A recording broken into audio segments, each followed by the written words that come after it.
पुस्तक 37 अध्याय 11 जल्द ही प्रस्थान। वास्टहेवन क्षेत्र, वास्टहेवन पैलेस। सम्राट गोल्डिस एक बार फिर इस स्थान पर आए थे और जी निंग के अवतार और सम्राट सोलिस्की दोनों ही उनका स्वागत करने के लिए आए थे। डार्कनॉर्थ, सम्राट गोल्डिस ने तुरंत कहा, मुझे आपको ये बताते हुए शर्म आ रही है। भाई गोल्डिस, अंदर आकर बैठो, हम धीरे धीरे बातें कर सकते हैं। निंग को थोड़ा आश्चर्य हुआ। सम्राट गोल्डिस मिलते ही शर्मिंदा क्यों होने का नाटक कर रहे थे। सम्राट गोल्डिस ने सिर हिलाया और अभी कुछ नहीं कहा। निंग और सोलिस्की ने उन्हें रास्ता दिखाया और तीनों वास्टहेवन महल के एकांत साइड हॉल में दाखिल हुए। फिर तीनों बैठ गए। उनकी मेजों के सामने बढ़िया वाइन रखी हुई थी। वाइन की खुशबू पूरे हॉल में फैल गई, लेकिन सम्राट गोल्डिस आराम करने के मूड में नहीं थे। उन्होंने सिर हिलाया और आह भरी, मुझे आपको ये बताते हुए शर्म आ रही है, लेकिन आज ही सम्राट ब्लड क्लाउड मुझे ढूंढने आए थे। Blood cloud? निंग ने भौहें चढ़ाईं। सम्राट ब्लड क्लाउड निश्चित रूप से आर्कॉन सिल्क्सनो द्वारा छोड़ी गई दुष्ट शक्तियों का मुख्य स्तंभ था। क्या वह दया की भीख मांगना चाहता है? निंग ने पूछा। यहीं तुम गलत हो डार्कनॉर्थ, सम्राट गोल्डिस ने सिर हिलाया। उसने दया की भीख नहीं मांगी, बल्कि उसने दाव गठबंधन के जरिए दूसरे लोगों तक अपनी खोज के बारे में संदेश पहुंचाने की कोशिश की, और अब तक शायद ये बात 16 लोगों के गठबंधन तक पहुंच चुकी होगी। 16 रियल्म वर्सेस अलायंस, यह क्या है?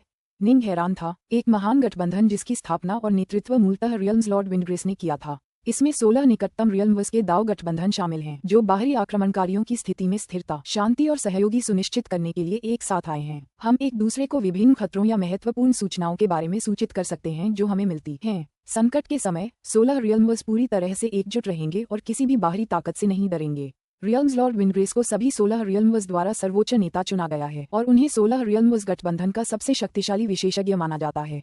रियल्म्स लॉर्ड विंडग्रेस, निंग ने आश्चर्य से आह भरी। 16 लोकों में सबसे शक्तिशाली? पास ही खड़े सम्राट सोलिस्की ने भी आश्चर्य से आह भरी। इसका मतलब था कि वह हेगेमॉन ब्राइट शो से भी कहीं ज्यादा शक्तिशाली होगा। वह एक वैकल्पिक ब्रह्मांड का नियंत्रण संभालता है और अविश्वसनीय रूप से शक्तिशाली है। डॉन युद्ध के दौरान उसने युद्ध में अविश्वसनीय योग्यताएं प्रदर्शित की और अंततः ब्लैक्सन नामक भयानक सिथे युद्ध मशीन का नियंत्रण अपने हाथ में ले लिया। सम्राट गोल्डिस ने आगे कहा, लेकिन उसके बारे में बस इतना ही काफी है। मैं यहाँ इसलिए हूँ क्योंकि सम्राट ब्लड क्लाउड ने हमारे दाव गठबंधन को बाकी सभी को भेजने का निर्देश दिया था। यह एक ऐसी बात है जो तुम्हारे लिए गहरी चिंता का विषय होगी डार्कनॉर्थ। निंग और सोलिस्की ने एक दूसरे को देखा। उसने क्या कहा? निंग को पहले से ही बुरा लग रहा था। सम्राट ब्लैक क्लाउड ने कहा था कि आर्कॉन सिल्क्सनो का शिकार आप ही थे, जिसने अंततः उसे आत्महत्या करने पर मजबूर किया, और अब उसका राज्य आपके हाथों में है। सम्राट गोल्डिस ने आगे कहा, सम्राट ब्लड क्लाउड ने मुझे ये जानकारी बाहर भेजने के लिए कहा था। जैसा कि आप जानते हैं, दाव गठबंधन एक बहुत ही ढीला ढाला ढांचा है और उसके कुछ ही बुनियादी नियम हैं। मेरे पास इस प्रस्ताव को अस्वीकार करने का कोई आधार नहीं था, और अगर वह मेरे माध्यम से नहीं भी जाता तो भी वह उन अनगिनत सम्राटों के माध्यम से जा सकता था जो अन्य लोगों से जुड़े हुए हैं। और कुछ कहने की जरूरत नहीं है भाई गोल्डिस, मैं समझ गया। निंग का चेहरा तनावग्रस्त था। मुझे सोचने के लिए एक पल दो। हाँ, तुम्हें इस पर विचार करने की जरूरत है। सम्राट गोल्डिस ने चेहरे पर भारी भाव लिए हुए सहमति जताई। अब ये संदेश सभी 16 लोगों के साथ 7 लोगों के स्वामी विंडग्रेस के अधीन अन्य लोगों को भी भेज दिया गया है। मुझे चिंता है कि कई हेजेमोन और शक्तिशाली सम्राट हमारे फ्लेम ड्रैगन लोगों की ओर दौड़ पड़ेंगे और उस लोक को तुमसे छीनने की कोशिश करेंगे। निंग सोच में डूबा हुआ था। घिनौना, सचमुच घिनौना प्रहार। आर्कन सिल्क्सनो अपने प्रति भी उतना ही कठोर था जितना अपने दुश्मनों के प्रति। उसने अपनी मृत्यु से पहले कभी साम्राज्य के रहस्यों को उजागर करने की हिम्मत नहीं की थी। तो फिर सम्राट ब्लड क्लाउड को उसके मरने के तुरंत बाद ये कैसे पता चला? सम्राट ब्लड क्लाउड को ये भी क्यों पता था कि आर्कन सिल्क्सनो को निंग ने ढूंढ निकाला था और आत्महत्या के लिए मजबूर किया था? ये सारी छोटी छोटी बातें कौन जानता होगा? निंग के अलावा सिर्फ दिवंगत आर्कन सिल्क्सनो ही जानता था। सिल्क्सनो, ये घिनौनी चाल है। तो क्या मुझे मारने का ये तुम्हारा आखिरी दांव है? निंग ने धीरे से अपना सिर हिलाया। तुमने जेडफायर दायरे में घुसने के लिए अपनी जान जोखिम में डाली, बस मुझे अंदर खींचकर मारने की कोशिश में। और तुमने तो एक आखिरी योजना भी बना ली थी कि अगर तुम खुद मुझे नहीं मार सकते तो दायरे का इस्तेमाल करके मुझे मार डालोगे। सम्राट सोलिस्की और सम्राट गोल्डिसले दोनों निंग की ओर देख रहे थे, उसके निर्णय की प्रतीक्षा कर रहे थे। डार्कनॉर्थ, तुम राज्य का अधिकार क्यों नहीं छोड़ देते? सम्राट सोलिस्की ने सुझाव दिया। इसे छोड़ दो, निंग ने सिर हिलाया। अगर मैं ये साम्राज्य दूसरों को बेच दूं, तब भी मेरे पास बहुत सारा खजाना रहेगा। वह खजाना कुछ अन्य प्रमुख शक्तियों की लालची निगाहों को आकर्षित करता रहेगा। तो फिर कोई खजाना मत मांगना, बस उसे उपहार के रूप में दे दो, सम्राट सोलिस्की ने कहा। और मुझे अपना खजाना क्यों देना पड़ेगा? निंग ने सिर हिलाया। उसके होठों पर एक ठंडी मुस्कान और आंखों में एक ठंडी चमक थी। फिर उसने सम्राट गोल्डिस की ओर देखा। भाई गोल्डिस, मुझे तुम्हें कुछ परेशान करना होगा, बस आगे बढ़ो और अपनी बात कह दो। सम्राट गोल्डिस को खुद थोड़ी शर्मिंदगी महसूस हुई, लेकिन वह कुछ नहीं कर सकते थे। दाव गठबंधन के नियम बाध्यकारी थे। इसके अलावा कई सम्राट बाहरी दुनिया से जुड़े हुए थे। उनमें से कई अपना दिन भटकते और रोमांचकारी यात्राओं में बिताते थे, लेकिन अपने अवतारों को घर पर ही रखते थे। इसलिए इन सम्राटों से अपनी बात फैलाने में मदद मांगना बेहद आसान था। इसे रोकने का कोई रास्ता नहीं था और इसलिए सम्राट गोल्डिस दाव गठबंधन के कानूनों की अवज्ञा करने के लिए तैयार नहीं थे। जैसा कि आप जानते हैं, मैं हमेशा से अपने दाव साथी को पुनर्जीवित करने के लिए स्पेस टाइम को उल्टना चाहता था। निंग मुस्कुराया। अब जब मेरे पास ये क्षेत्र है तो मैं इसका उपयोग किसी ऑटोक से ऐसा करने के लिए कहने के लिए करना चाहता हूँ।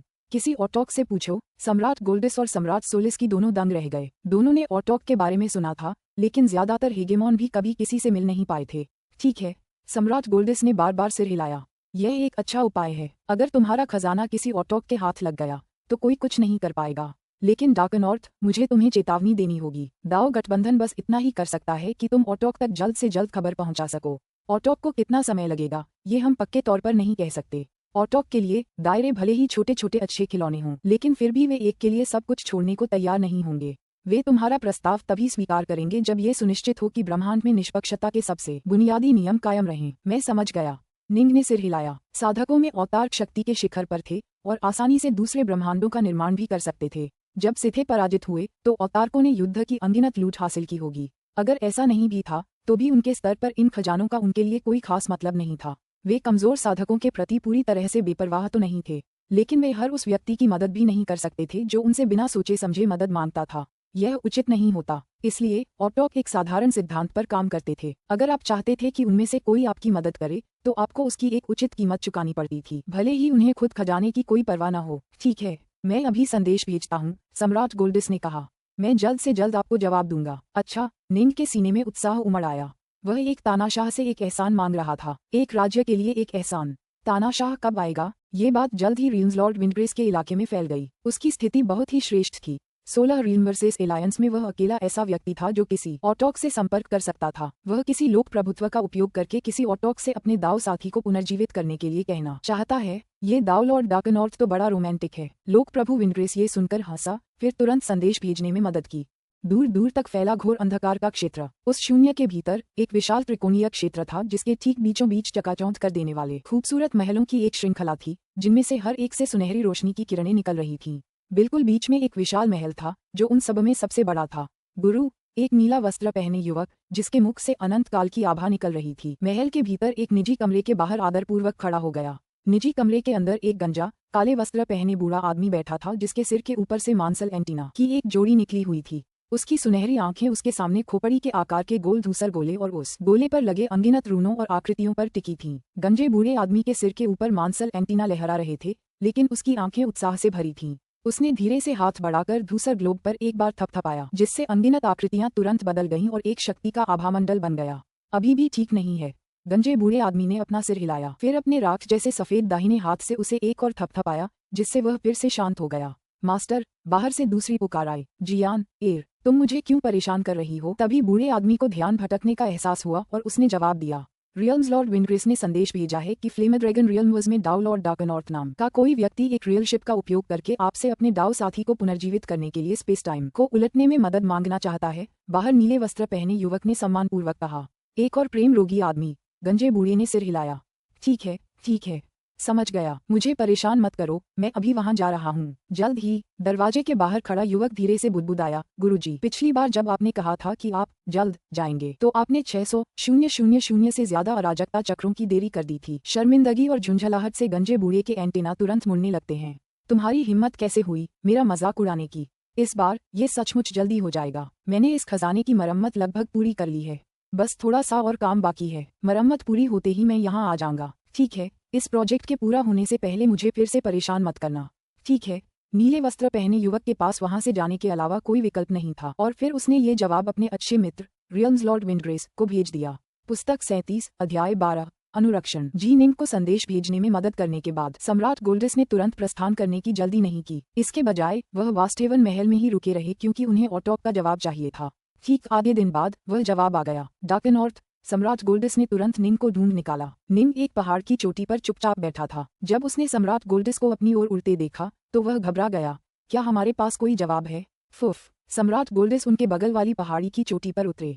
हमारे पास एक जवाब है। सिथे के खिलाफ युद्ध समाप्त होने के बाद से ऑटोक्स का पता लगाना मुश्किल हो गया है और लगभग किसी भी हेगेमॉन को नहीं पता कि वे कहाँ हैं। हमें इसे पूरा करने के लिए रियल्म्स लॉर्ड विंडग्रेस और उनकी असाधारण स्थिति पर निर्भर रहना पड़ा। उन्होंने डॉन युद्ध के दौरान बड़ी उपलब्धियां हासिल की और 16 रियल्म्स एलायंस में वे एकमात्र व्यक्ति हैं जो ऑटोक्स से संपर्क कर सकते हैं, लेकिन इस बार वे केवल ऑटोक टाइटेनोस तक ही पहुंच पाए। ऑटोक टाइटेनोस, निंग उत्सुकता से उत्सुक हो गया। सभी ऑटोक दिव्य व्यक्तित्व थे। युद्ध के बाद ऑटोक बोलिन ने एओनियन जाति का निर्माण किया था और फिर गायब हो गया था। ऑटोक अवेकना तो और भी रहस्यमय व्यक्तित्व था। वह पूरे कैओसवर्स में भटकता रहा और फिर बिना किसी निशान के गायब हो गया। निंग की एज्योर फ्लावर एस्टेट से हुई मुलाकात के बाद ही उसे पता चला कि ऑटोक अवेकनर की मृत्यु एक ऐसे तरीके से हुई है जिसे आत्महत्या माना जा सकता है। एक ऑटोक से संपर्क करना कोई आसान काम नहीं था। बाकी ऑटोक बहुत ज्यादा घूमते रहते हैं। सिर्फ ऑटोक टाइटेनोस ही ज्यादातर समय अपनी जागीर में रहता है। माना जाता है कि ऑटोक टाइटेनोस अपना सारा समय सिथे सभ्यता का विश्लेषण करने में बिताता है और इसलिए उस तक पहुंचना सबसे आसान ऑटोक है। जब हमें किसी काम के लिए किसी ऑटोक की जरूरत होती है तो हम आमतौर पर उसी से संपर्क कर लेते हैं, सम्राट गोल्डस ने समझाया। क्या ऑटोक ने स्वीकार कर लिया? निंग ने पूछा। ऑटोक टाइटेनोस ने स्वीकार कर लिया, हाँ। उसने कहा कि वह जल्द आएगा। सम्राट गोल्डस के चेहरे पर निराशा का भाव था। जल्द ही? निंग खुशी से अभिभूत हो गया। ज्यादा उत्साहित मत होइए। पिछली बार भी उन्होंने यही कहा था, लेकिन उन्होंने 6 लाख से ज्यादा अराजकता चक्रों की देरी कर दी थी। सम्राट गोल्डस ने कहा। आप समझ रहे हैं, मुझे यकीन है। हम भाग्यशाली हैं कि ऑटोक मदद के लिए राजी हो गए। उनसे तुरंत यहाँ आने की मांग करने का कोई तरीका नहीं है। निंग घूरता रहा। क्या तुमने अभी 600,000 कहा था? शायद तब तक वह बहुत पहले ही मर चुका होगा। डाउलॉर्ड्स का जीवनकाल केवल 108,000 अराजकता चक्रों का था। क्षेत्र के स्वामी विंडग्रेस ने सम्राट यूक्सियन से कहा कि वे उसे थोड़ा परेशान करें। सम्राट गोल्डस ने अपना सिर हिलाया। ऑटो और टाइटेनोस ने वादा किया था कि इस बार वह सचमुच बहुत जल्द आएगा। वह सिथे खजाने पर कुछ मरम्मत का काम पूरा करने के बेहद करीब है। निंग बेबस थी। बहुत जल्द का मतलब कितनी जल्दी होता है? ठीक है, मैं समझ गई। मेरे पास इंतजार के अलावा कोई चारा नहीं है। क्षेत्रपाल विंडग्रेस ने कहा है कि वह किसी दूसरे शासक से भी संपर्क करने की पूरी कोशिश करेंगे, लेकिन अभी तक उन्हें कोई नहीं मिल पाया है। सम्राट गोल्डस ने कहा। रियल्म्स लॉर्ड विंडग्रेस को मेरा धन्यवाद पहुंचाने में मेरी मदद करो, निंग ने कहा, और उसके मन में सचमुच कृतज्ञता का भाव था। उसके और रियल्म्स लॉर्ड 16 रियल्म वर्सेस एलायंस के सबसे बड़े विशेषज्ञ के बीच कोई रिश्ता नहीं था। उस आदमी को उससे कुछ नहीं चाहिए था। निंग के लिए इतनी मेहनत करना पहले से ही उसकी महान सद्भावना का प्रमाण था। निंग को घबराहट, उत्साह और निराशा का मिला जुला एहसास हुआ। निंग के लिए ऐसा भावनात्मक मिश्रण महसूस करना दुर्लभ था, लेकिन यह उसके लिए बहुत जरूरी था। अपनी पत्नी को पुनर्जीवित करना उसकी सबसे बड़ी इच्छा थी। ऑटोच टाइटेनोस जानता है कि तुम एक डाउलॉर्ड हो। वह शायद ज्यादा देर नहीं रुकेगा, सम्राट गोल्डस ने सांत्वना देते हुए कहा। ठीक है, निंग ने सिर हिलाया। उसने अपना सब कुछ कर लिया था। उम्मीद है ऑटोक टाइटेनोस सचमुच जल्द आ जाएगा। इसके बाद मुझे इस बात की चिंता करनी होगी कि मैं दूसरे लोगों से आने वाले हेगेमॉन और प्रमुख शक्तियों से कैसे निपटूंगा। निंग किसी भी तरह से अपना राज्य इन बाहरी लोगों को नहीं सौंपने वाला था। Hidden find रियल्म्स, the black sun. एक सुनसान मैदान के ऊपर 3 आकृतियां खड़ी थीं। एक मोटा ताजा युवक सम्राट वये था, जबकि बाकी 2 भी बड़ी ताकतें थीं। वये, तुम बहुत ज्यादा लालची हो रहे हो। ये तो बस फ्लेम ड्रैगन रियल्म्स की एक यात्रा है। तुम इतना क्यों मांग रहे हो? उन दोनों में से एक दुबला पतला बूढ़ा आदमी था जिसकी त्वचा नीले रंग के शल्कों से ढकी हुई थी। वह अपने साथी, एक लंबे हटे कट्टे आदमी जिसकी पीठ पर 2 काले पंख थे, को देखते हुए दुखी स्वर में बोला, मुझे तुम्हें न सिर्फ वहां भेजना है बल्कि वापस भी लाना है। हेगेमॉन वये ने उसे घूरा। ये तो आने जाने का सफर है, लेकिन आप अन्य सम्राटों की तुलना में हेगेमन्स की कीमत 3 गुना अधिक क्यों चाहते हैं? दुबला पतला बूढ़ा आदमी दुखी होकर बुदबुदाता रहा। मैं उनके साथ एक जैसा व्यवहार कैसे कर सकता हूँ? तुम सब फ्लेम ड्रैगन रियल्म्स में क्षेत्राधिकार के लिए लड़ने जा रहे हो, है ना? हेजेमोन्स के पास स्वाभाविक रूप से बाकी सभी सम्राटों की तुलना में ज्यादा बेहतर मौके होते हैं। हेजेमोन वये मुस्कुराया। एजियोरफियन, अब बकवास बंद करो। तुम्हें अपनी किस्मत के सितारे गिनने चाहिए। तुम हिडनफियन रियल्म्स के भी नहीं हो, तुम तो बस गुजर रहे थे। यही वजह है कि तुम्हें इस मौके में शामिल होने का मौका मिला। और तुम इतने भाग्यशाली भी हो कि मैं जिन लोगों को पहुंचा रहा हूँ उनमें से पहले बैच में हो। इसका मतलब है कि तुम वहां पहुंचने वाले पहले लोगों में से हो। फुश फुश, दूर से रोशनी की 2 किरणें उनकी ओर उड़ती हुई आईं। जल्दी करो, हेगेमॉन वये ने दोनों को पुकारा। हम तुम दोनों का इंतजार कर रहे हैं। वये, मुझे यकीन नहीं हो रहा कि तुम इतना पैसा ले रहे हो, जबकि हम इतने लंबे समय से दोस्त हैं। ऊपर उड़ते हुए 2 लोगों में से एक 3 आंखों वाला, सुनहरे वस्त्र पहने बूढ़ा आदमी था, जिसने बोलते हुए अपना सिर हिलाया। या तो कीमत चुकाओ या फिर खुद ही कोई रास्ता निकालो, हेगेमॉन वये बुदबुदाया। इस साम्राज्य से मुझे पैसे कमाने का मौका मिलना बहुत मुश्किल है, इसलिए रोना बंद करो। हेगेमॉन वये अक्सर अपने मालिक का फायदा उठाता था और पैसे कमाने के लिए उसके गोलेम का इस्तेमाल करता था, लेकिन इस बार वह सामान्य से कुछ ज्यादा खजाने कमाना चाहता था। इसीलिए उसने अपने मालिक से साम्राज्य उधार लिया था, लोगों को आगे भेजने की पेशकश की थी, लेकिन इसके लिए ऊंची कीमत मांगी थी। उसने हेगेमॉन से एक कीमत और बाकी सभी सम्राटों से अलग कीमत ली। डोनारूला, हम दोनों हिडन फाइंड रियलमवर्स से जुड़े हैं। इसका मतलब है कि आप फ्लेम ड्रैगन रियलमवर्स में पहुंचने वाले पहले लोगों के समूह होंगे। बस चुपचाप अपनी खुशियों का जश्न मनाओ। ठीक है, अब जब सब यहाँ आ गए हैं तो हम चलते हैं। हेगेमॉन वेये ने हाथ हिलाकर हेगेमॉन अजूर फाइंड, हेगेमॉन डोनारूला और बाकी 2 सम्राटों को अपने राज्य में ले लिया। फिर उसने हिडन फाइंड क्षेत्र को छोड़ दिया और अंतहीन महाअंधकार में आगे बढ़ना शुरू कर दिया। हिडन फाइंड रियलमवर्स से जुड़े सिर्फ हेगेमॉन डोनारूला और दोनों सम्राट ही इस अभियान में हिस्सा लेना चाहते थे। हेगेमॉन अजूर फाइंड की बात करें तो वह एक घुमक्कड़ हेगेमॉन था जो इस जगह का मूल निवासी नहीं था। हेगेमॉन वेये की जिम्मेदारी बस एक नाव चलाने की थी। उसके पास कुल 3 जत्थे थे जिन्हें वह पहुंचाने वाला था। कुछ रियलमवर्स पास में थे जबकि कुछ दूर थे। पहले जत्थे के लिए उसे फ्लेम ड्रैगन रियलमवर्स के रास्ते में कुछ चक्कर लगाने थे। पास के 2 अन्य रियलमवर्स से गुजरते हुए कुछ और लोगों को उठाना था। इस प्रकार वह कुल 3 रियलमवर्स के बराबर की प्रमुख शक्तियों को फ्लेम ड्रैगन रियलमवर्स तक पहुंचाने वाला था। दूसरे बैच के लिए वह फ्लेम ड्रैगन रियलमवर्स को छोड़ देगा और एक चक्करदार यात्रा करेगा और 3 और रियलमवर्स की प्रमुख शक्तियों को फ्लेम ड्रैगन रियलमवर्स में लाएगा। तीसरे बैच के लिए वह केवल 2 सबसे दूरस्थ क्षेत्रों से प्रमुख शक्तियों को ही लाने में सक्षम होंगे। इस तरह कुल 8 दायरे बन गए। वह केवल 8 के लिए ही जिम्मेदार था क्योंकि कोई और उसी व्यवसाय के लिए प्रतिस्पर्धा कर रहा था। 16 दायरे गठबंधन में हेगेमॉन फॉक्सन नाम का एक और व्यक्ति था जिसके पास भी एक दायरा था और वह वही काम कर रहा था जो वह कर रहा था। अपने अपने स्थानों के आधार पर उन्होंने 16 दायरे को आधे आधे हिस्सों में बांट दिया था, जिसमें एक पक्ष 8 के लिए जिम्मेदार था जबकि दूसरा 7 के लिए। हेगेमॉन्स के लिए एक कीमत ली जाती थी जबकि अन्य सम्राटों के लिए अलग कीमत। पहले बैच के लोगों से ज्यादा कीमत ली जाती जबकि बाद में आने वालों को थोड़ी छूट मिलती। हालांकि अंतर इतना ज्यादा नहीं होता। वे सभी जानते थे कि जिस तरह से डाउल और डाकनॉर्थ एक आर्कॉन को मौत के घाट उतारने में कामयाब रहा था, उसे देखते हुए उसे एक क्षेत्र छोड़ने के लिए मजबूर करना उनके लिए आसान काम नहीं होगा। आतंक स्टाजिया जेडफायर क्षेत्र। उस छिपे हुए आयामी नियंत्रण केंद्र के भीतर निंग वेदी के ऊपर हवा में कमल की मुद्रा में बैठा रहा तथा नीचे की संरचना आरेखों को देखता रहा। अरे, हेगेमॉन वेये और हेगेमॉन फोक्सन दोनों ही एक एक क्षेत्र के नियंत्रण में हैं और लोगों को उस पार ले जाने के लिए जिम्मेदार हैं। निंग ने धीरे से सिर हिलाया। मुझे आश्चर्य है कि कौन से हेगेमॉन और प्रमुख शक्तियां इसमें शामिल होंगी। कुछ जानकारी बेहद गोपनीय रखी गई। जाहिर है ये बड़ी ताकतें उसे जितना हो सके उतना गुप्त रखना चाहती थीं ताकि वह अचानक पकड़ में आ जाए। 15 लोक विश्व और एक अन्य विश्व। निंग ने मन ही मन हिसाब लगाया, कुल मिलाकर कितनी बड़ी शक्तियां इसमें भाग लेंगी। अब तक वह सम्राट गोल्डिस से काफी कुछ सीख चुका था। अफवाहें थीं कि विदेशी हेगेमॉन भी इसमें हिस्सा ले रहे थे और वो भी एक से ज्यादा। कुछ और अफवाहों में फुसफुसाहट थी कि अदरवर्स का कोई भी हिस्सा नहीं लेने वाला था। कुछ और अफवाहों में कहा गया था कि विंडनेस्ट रियलमवर्स के 3 हेगेमॉन और 4 सम्राट उसके लिए आ रहे थे। ये समझना जरूरी है कि विंडनेस्ट रियलमवर्स में कुल मिलाकर केवल 4 हेगेमॉन थे। इसका मतलब था कि उसके ज्यादातर कुलीन विशेषज्ञ आ रहे थे। तरह तरह की अफवाहें उड़ रही थीं, कुछ सच्ची और कुछ झूठी। इससे निंग पर बहुत दबाव महसूस हो रहा था। मुझे जल्द से जल्द फूलों की पंखुड़ियों वाली संरचना में महारत हासिल करनी होगी। तब तक मैं अनगिनत जलते हुए मार्गों को नियंत्रित कर पाऊंगा और अपने दुश्मनों के खिलाफ उनका इस्तेमाल कर सकूंगा। निंग नीचे की ओर देख रहा था। उसकी अमर ऊर्जा संरचना आरेख में प्रवाहित हो रही थी और नीचे विशाल संरचना पर फूलों की पंखुड़ियों को प्रकाशित कर रही थी, जिससे उसके चारों ओर हवा में अनगिनत जलते हुए मार्गों के प्रक्षेपण दिखाई दे रहे थे। प्रत्येक ज्वलंत मार्ग का प्रक्षेपण अत्यंत वास्तविक प्रतीत हो रहा था तथा वे सभी अनगिनत जालों और तंत्रों से ढके हुए थे। अगर मुझे जालों पर नियंत्रण पाना है तो मुझे नियंत्रण तंत्र को कैसे परास्त करना है ये पता लगाना होगा। निंग ने अपना सिर हिलाया। पिछले कुछ दिनों में वह मुश्किल से ही कुछ प्रगति कर पाया था, इसीलिए वह पूरे क्षेत्र को अपने आसपास हवा में प्रकट कर पाया था। हालांकि वह वास्तव में किसी भी चीज को नियंत्रित करने में असमर्थ था।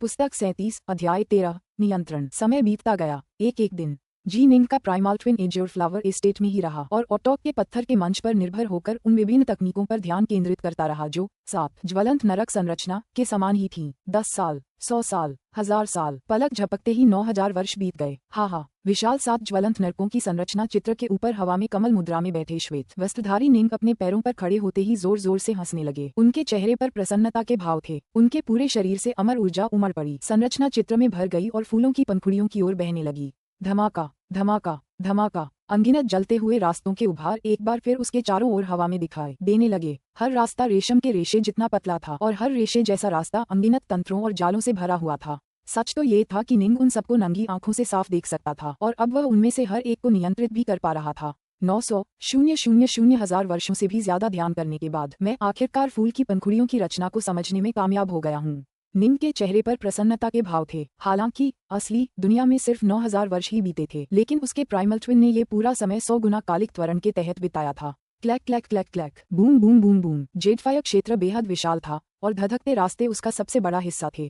हर एक धधकता रास्ता अविश्वसनीय रूप से लंबा था और अनगिनत धधकते रास्ते एक विशाल घोंसला बनाते थे जो बिल्कुल बीचों बीच स्थित जेलों तक जाता था। अब तक अनगिनत जलते हुए रास्ते कांप रहे थे। पहले से प्रकट कुछ तंत्र अचानक फिर से छिप गए, जबकि क्षतिग्रस्त जाल अपने आप ठीक होने लगे और कई जाल फिर से पूरी तरह ठीक हो गए। हालांकि कई अन्य क्षेत्र ऐसे थे जिन्हें बलपूर्वक तोड़ दिया गया था। हालांकि निंग उन क्षेत्रों को पूरी तरह से नियंत्रित करने में सक्षम था। वह उनकी मरम्मत नहीं कर पाया। लगभग 30% क्षेत्र नष्ट हो चुका है। निंग ने धीरे से सिर हिलाया और हवा में फैले अनगिनत भ्रामक मार्गों पर नजर दौड़ाई। युद्ध के दौरान जेडफायर क्षेत्र को इतना भारी नुकसान पहुंचा था कि अब यह एक त्रुटिपूर्ण रचना बन गया है। हालांकि शेष 70% क्षेत्र में अनगिनत तंत्र और जाल मेरे नियंत्रण में हैं। यह अब पहले से कहीं ज्यादा खतरनाक है। निंग की आंखों में युद्ध करने की इच्छा चमक उठी। पहले वह उन महाशक्तियों से डरता था जो फ्लेम ड्रैगन रियल्म्स पर हमला कर रही थीं। अब वह बस उदास और सावधान था।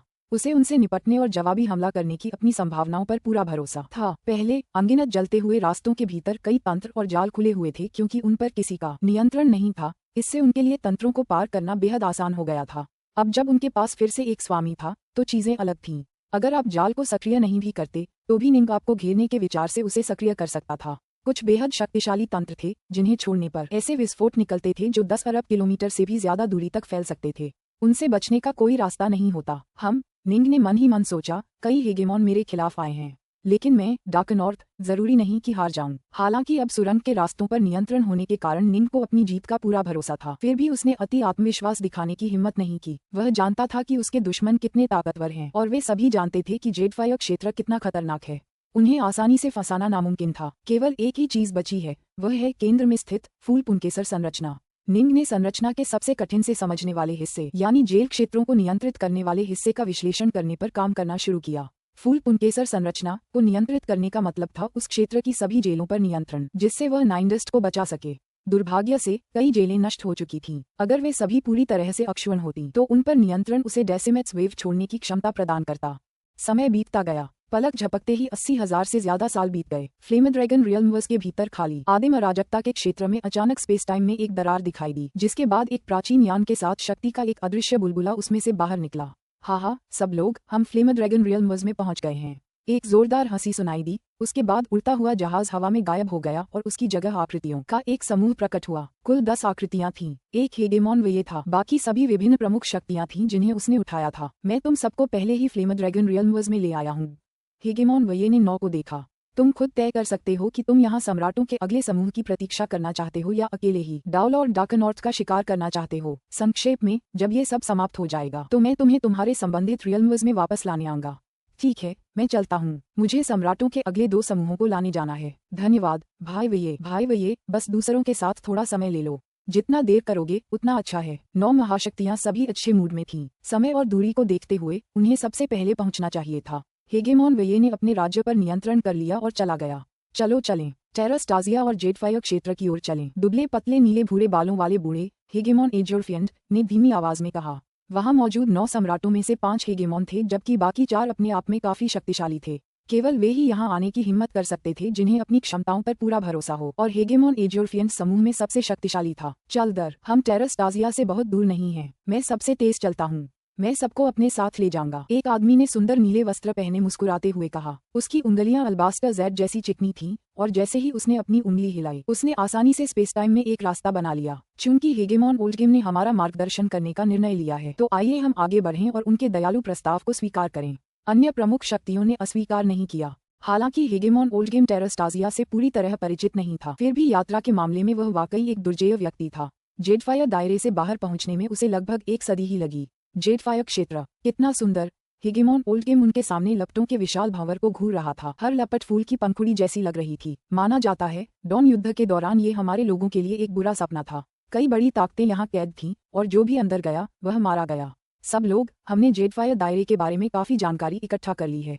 जो हम जानते हैं उसके आधार पर अंदर जाना आसान है, लेकिन बाहर निकलना मुश्किल। हेगेमॉन डोनारूला ने ठंडे स्वर में कहा। डाउल और डार्क नॉर्थ कुछ ही देर पहले अंदर गया है। मुझे लगता है कि वह अभी तक भाग नहीं पाया होगा। क्या हम उसका बाहर इंतजार करें या अंदर जाएं? अंदर जरूर जाओ, हेगेमॉन अजूरफाइंड ने कहा। उसकी आंखों में एक भयावह लाल बत्ती चमक रही थी। हम यहाँ सबसे पहले पहुंचे थे। अगर हम समय बर्बाद करेंगे तो हेगेमॉन फॉक्सन का राज्य शायद सम्राटों के एक और दल के साथ आ जाएगा। तब तक हम अपना पहला कदम उठाने का फायदा खो चुके होंगे और राज्य हासिल करना और भी मुश्किल हो जाएगा। हम जितना ज्यादा समय बर्बाद करेंगे उतने ही ज्यादा सम्राट आएंगे और चीजें उतनी ही मुश्किल होती जाएंगी। ठीक है, एक गंजा गंभीर दिखने वाला लाल वस्त्रधारी आदमी ने धीरे से सिर हिलाया। मैं भी इस बात से सहमत हूँ कि हम सभी को तुरंत एक साथ अंदर जाना चाहिए। पीठ पर पत्थर की तलवार लिए एक चांदी के बालों वाले बुजुर्ग ने सहमति व्यक्त की। चूंकि पांचों हेगेमॉन्स घटना स्थल पर थे, इसलिए अन्य 4 सम्राटों ने केवल एक दूसरे को देखा लेकिन कुछ नहीं कहा। हाँ, कितने अफसोस की बात है। मैंने सुना है कि फ्लेम ड्रैगन रियल्मवर्स का सबसे शक्तिशाली व्यक्ति हेगेमॉन ब्राइटशो है। उसे इस जेडफायर रियल्म के बारे में काफी कुछ पता होना चाहिए, लेकिन वह हमें इसके बारे में कुछ भी बताने को तैयार नहीं था। हेगेमॉन एज्योरफाइंड हंसा।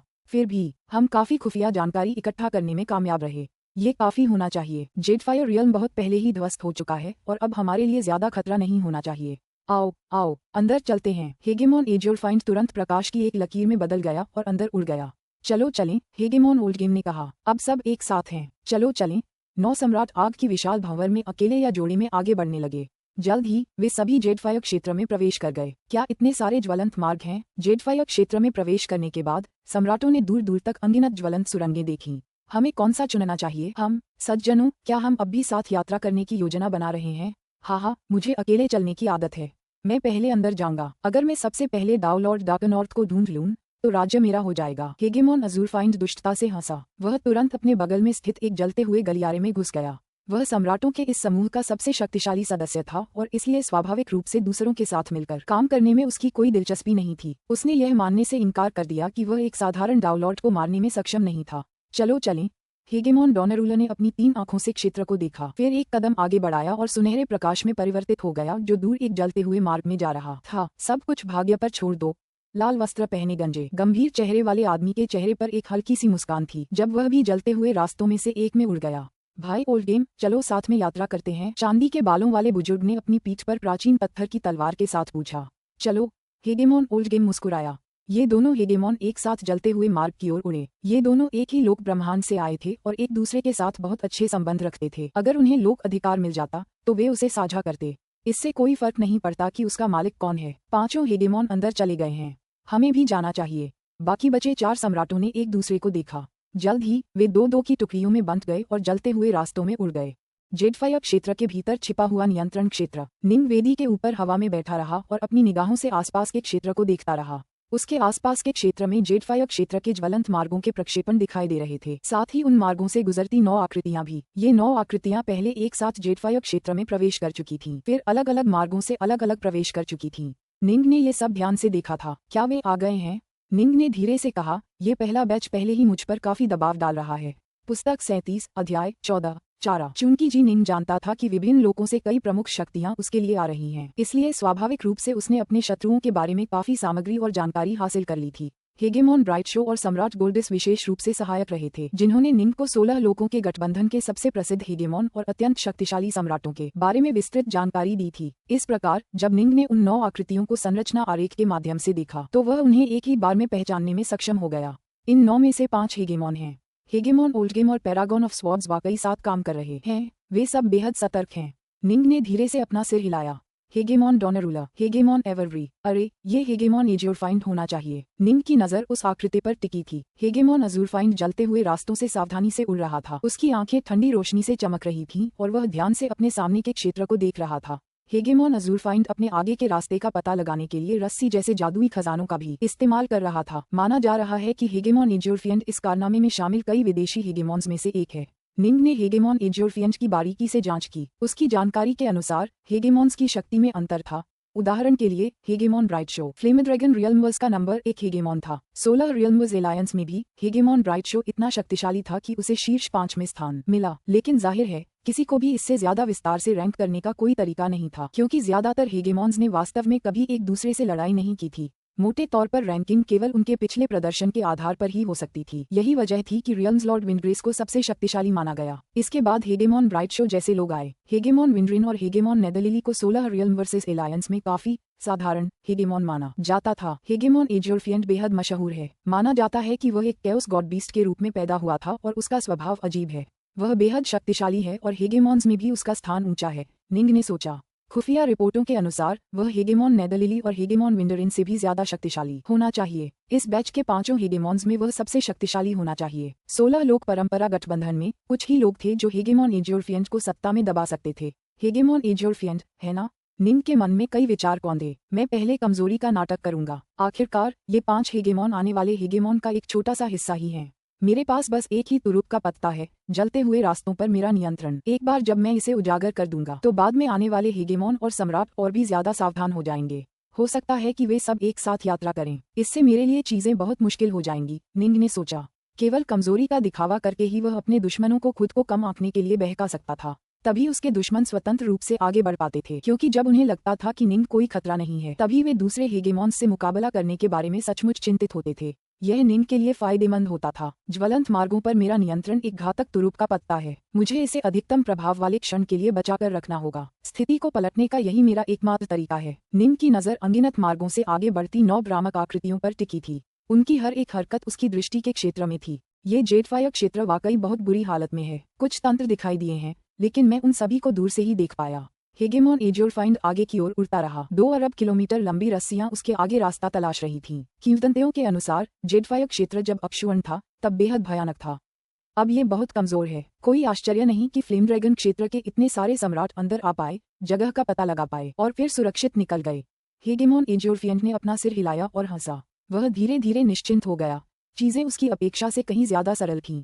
ये जगह कमजोर सम्राटों के लिए खतरा हो सकती थी, लेकिन वह एक उच्चस्तरीय हेगेमॉन था। ये क्षतिग्रस्त मानवरहित जाल और तंत्र उसके लिए कितना खतरा पैदा कर सकते थे। डाउल और डार्कनॉर्थ, है ना? तुम जरूर मेरे हो जाओगे।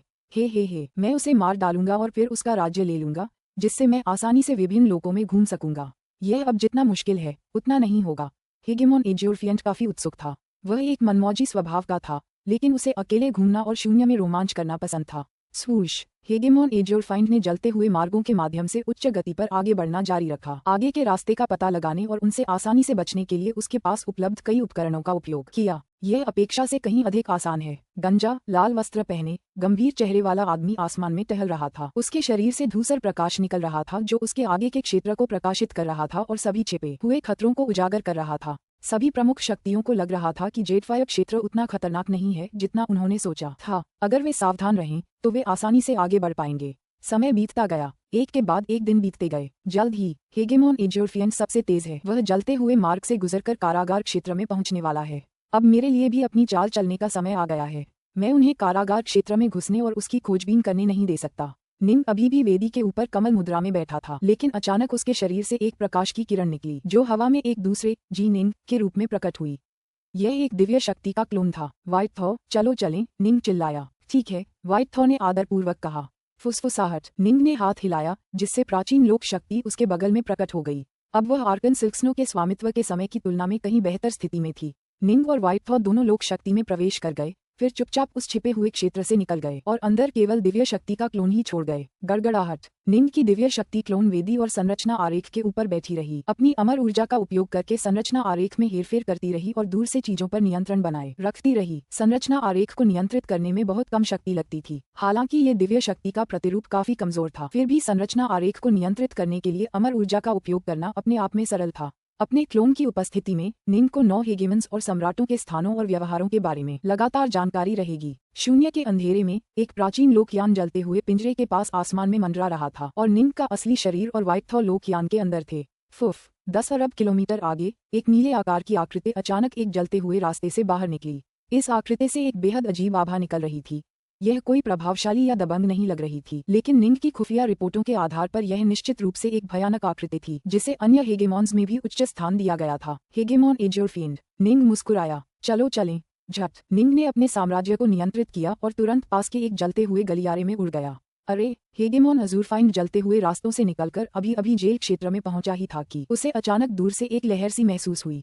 सिर घुमाकर उसने तुरंत उस क्षेत्र को देखा। क्षेत्र। हेगेमॉन एजियोरफिएंट तुरंत बहुत खुश हुआ, इतना उत्साहित कि उसकी आंखें चमक उठीं। हाँ, मैं सचमुच भाग्यशाली हूँ। यहाँ पहुँचते ही मैं उस क्षेत्र में पहुँच गया और ऐसा लगता है जैसे बाकी हेगेमॉन्स ने अभी तक उसे खोजा ही नहीं है। तुम भागना चाहते हो? हे। हेगेमॉन एजियोरफाइंड की गति आसमान छू गई क्योंकि वह भागते हुए क्षेत्र का उग्रता से पीछा कर रहा था। निंग ने साम्राज्य को जलते हुए रास्तों में भागने पर मजबूर कर दिया और उस क्षेत्र से एक घबराई हुई उड़ान शुरू कर दी। हेगेमॉन अज़ुरफाइंड भी स्वाभाविक रूप से पीछे से जलते हुए रास्तों में उसका पीछा करता रहा। तुम बच नहीं पाओगे, तुम कहीं नहीं जा रहे, हेगेमॉन अज़ुरफाइंड बोला। उसकी आवाज में एक अजीब चुंबकीय लय थी जिससे निंग के आसपास का इलाका झिलमिला उठा। अज़ुरफाइंड, मेरे सामने भ्रम फैलाने में इतनी कम कुशलता दिखाने की कोशिश मत करो। हम्फ, निंग की आवाज जलते हुए गलियारों में भी गूंज उठी। राज्य मुझे सौंप दो, मैं तुम्हारी जान बख्श दूंगा, वरना तुम बर्बाद हो जाओगे। हेगेमॉन अज़ुरफाइंड ने पीछे से बेतहाशा पीछा किया। तुम्हें लगता है तुम मुझे बर्बाद कर सकते हो? हम्फ, मैं तुम्हें दिखाता हूँ कि एक क्षेत्र वास्तव में कितना अद्भुत होता है। निंग की आवाज धधकते गलियारों में गूंज रही थी। तभी क्षेत्र अचानक तेजी से बढ़ गया। झपट्टा, ये तुरंत हेगेमॉन अज़ुरफाइंड से दूर चला गया, उसे गिरा दिया और ऐसा किया कि वह निंग को अपनी दृष्टि क्षेत्र से ओझल होते देखने के अलावा कुछ नहीं कर सका। इतनी तेज, हेगेमॉन अज़ुरफाइंड थोड़ी देर के लिए स्तब्ध रह गया, लेकिन फिर उसकी आंखों में एक भयानक रोशनी चमक उठी। वाह, क्या ही बढ़िया रीलशिप है। रीलशिप यात्रा के लिए होते हैं। जब आर्कन सिल्क्सनो ने इसका इस्तेमाल किया था तब इसकी हालत बहुत खराब थी, लेकिन फिर भी यह निंग से कहीं ज्यादा तेज था। अब इसकी काफी मरम्मत हो चुकी थी और यह पहले से भी ज्यादा तेज था, जिससे निंग आसानी से हेगेमॉन अज़ुरफाइंड को अपने रास्ते से हटा सकता था। समय बीतता गया। आखिरी मुलाकात के कुछ महीने बाद एक क्षेत्र, हेगेमॉन एवरव्री अभी अभी जेल क्षेत्र में पहुंचा था और जैसे ही उसने दूर के क्षेत्र को देखा उसकी आंखें चमक उठीं। एक और हेगेमॉन, निंग की क्रोधित आवाज दायरे के भीतर से गूंजी। हेगेमॉन एवरव्री, क्या तुम्हें नहीं लगता कि तुम सब बहुत बेशर्म हो रहे हो? ये कहते हुए उसने दायरे को धधकते हुए गलियारे में गोता लगाने पर मजबूर कर दिया। 3 साल बाद राज्य वहां है। हेगेमॉन ओल्डगेम और पैरागॉन ऑफ स्वॉर्ड्स दोनों ही उस राज्य का पीछा कर रहे थे जो घबराहट में भाग रहा था। बार बार वह किसी जाल में फंस जाता जिससे वह चक्कर खा जाता, लेकिन हर बार वह जल्दी से खुद को स्थिर कर लेता और अविश्वसनीय गति से भागता रहता, दोनों को झटक कर। समय बीतता गया। सभी 9 सम्राट और हेगेमॉन पूरी तरह से क्रोधित थे। ऐसा लग रहा था मानो डाउलॉर्ड डार्कनॉर्थ के पास बस भाग जाने के अलावा कोई चारा नहीं था। साम्राज्य की गति को देखते हुए उनके लिए उसे पकड़ पाना बेहद मुश्किल था। डाउलॉर्ड डार्कनॉर्थ जलते हुए मार्गों से बेहद परिचित है, जिससे वह कई खतरनाक तंत्रों से आसानी से बच सकता है। अगर कभी कभार वह उनमें से किसी एक से टकरा भी जाए तो उसका साम्राज्य नुकसान सहने में सक्षम है। 9 हेगेमॉन और सम्राट सभी खुद को असहाय महसूस कर रहे थे। हर एक रास्ता बेहद लंबा था और अनगिनत रास्ते और भी ज्यादा मशीनों से भरे हुए थे। सम्राटों को सावधानी से चलना था और निंग को पकड़ना उनके लिए अब कोई रास्ता नहीं था, क्योंकि निंग इधर उधर गोता लगा रहा था। फिर भी वे उत्साह से इंतजार करते रहे। कम से कम इस पूरे समय वह राज्य जलती हुई गलियों में ही तो था। देर सवेर वे उसे पकड़ ही लेंगे। फिलहाल मैं गलियारों के सबसे भयानक तंत्रों को गुप्त रखूंगा और उन्हें बेखबर रखूंगा। निंग अपने दायरे में बिल्कुल शांत रहा। फिलहाल मैं उनका पूरा ध्यान जलते हुए गलियारों पर केंद्रित रखूंगा। इस तरह जब तक वे जेल क्षेत्र से बचते रहेंगे तब तक उनके उस छिपे हुए क्षेत्र को खोज पाना मुश्किल है।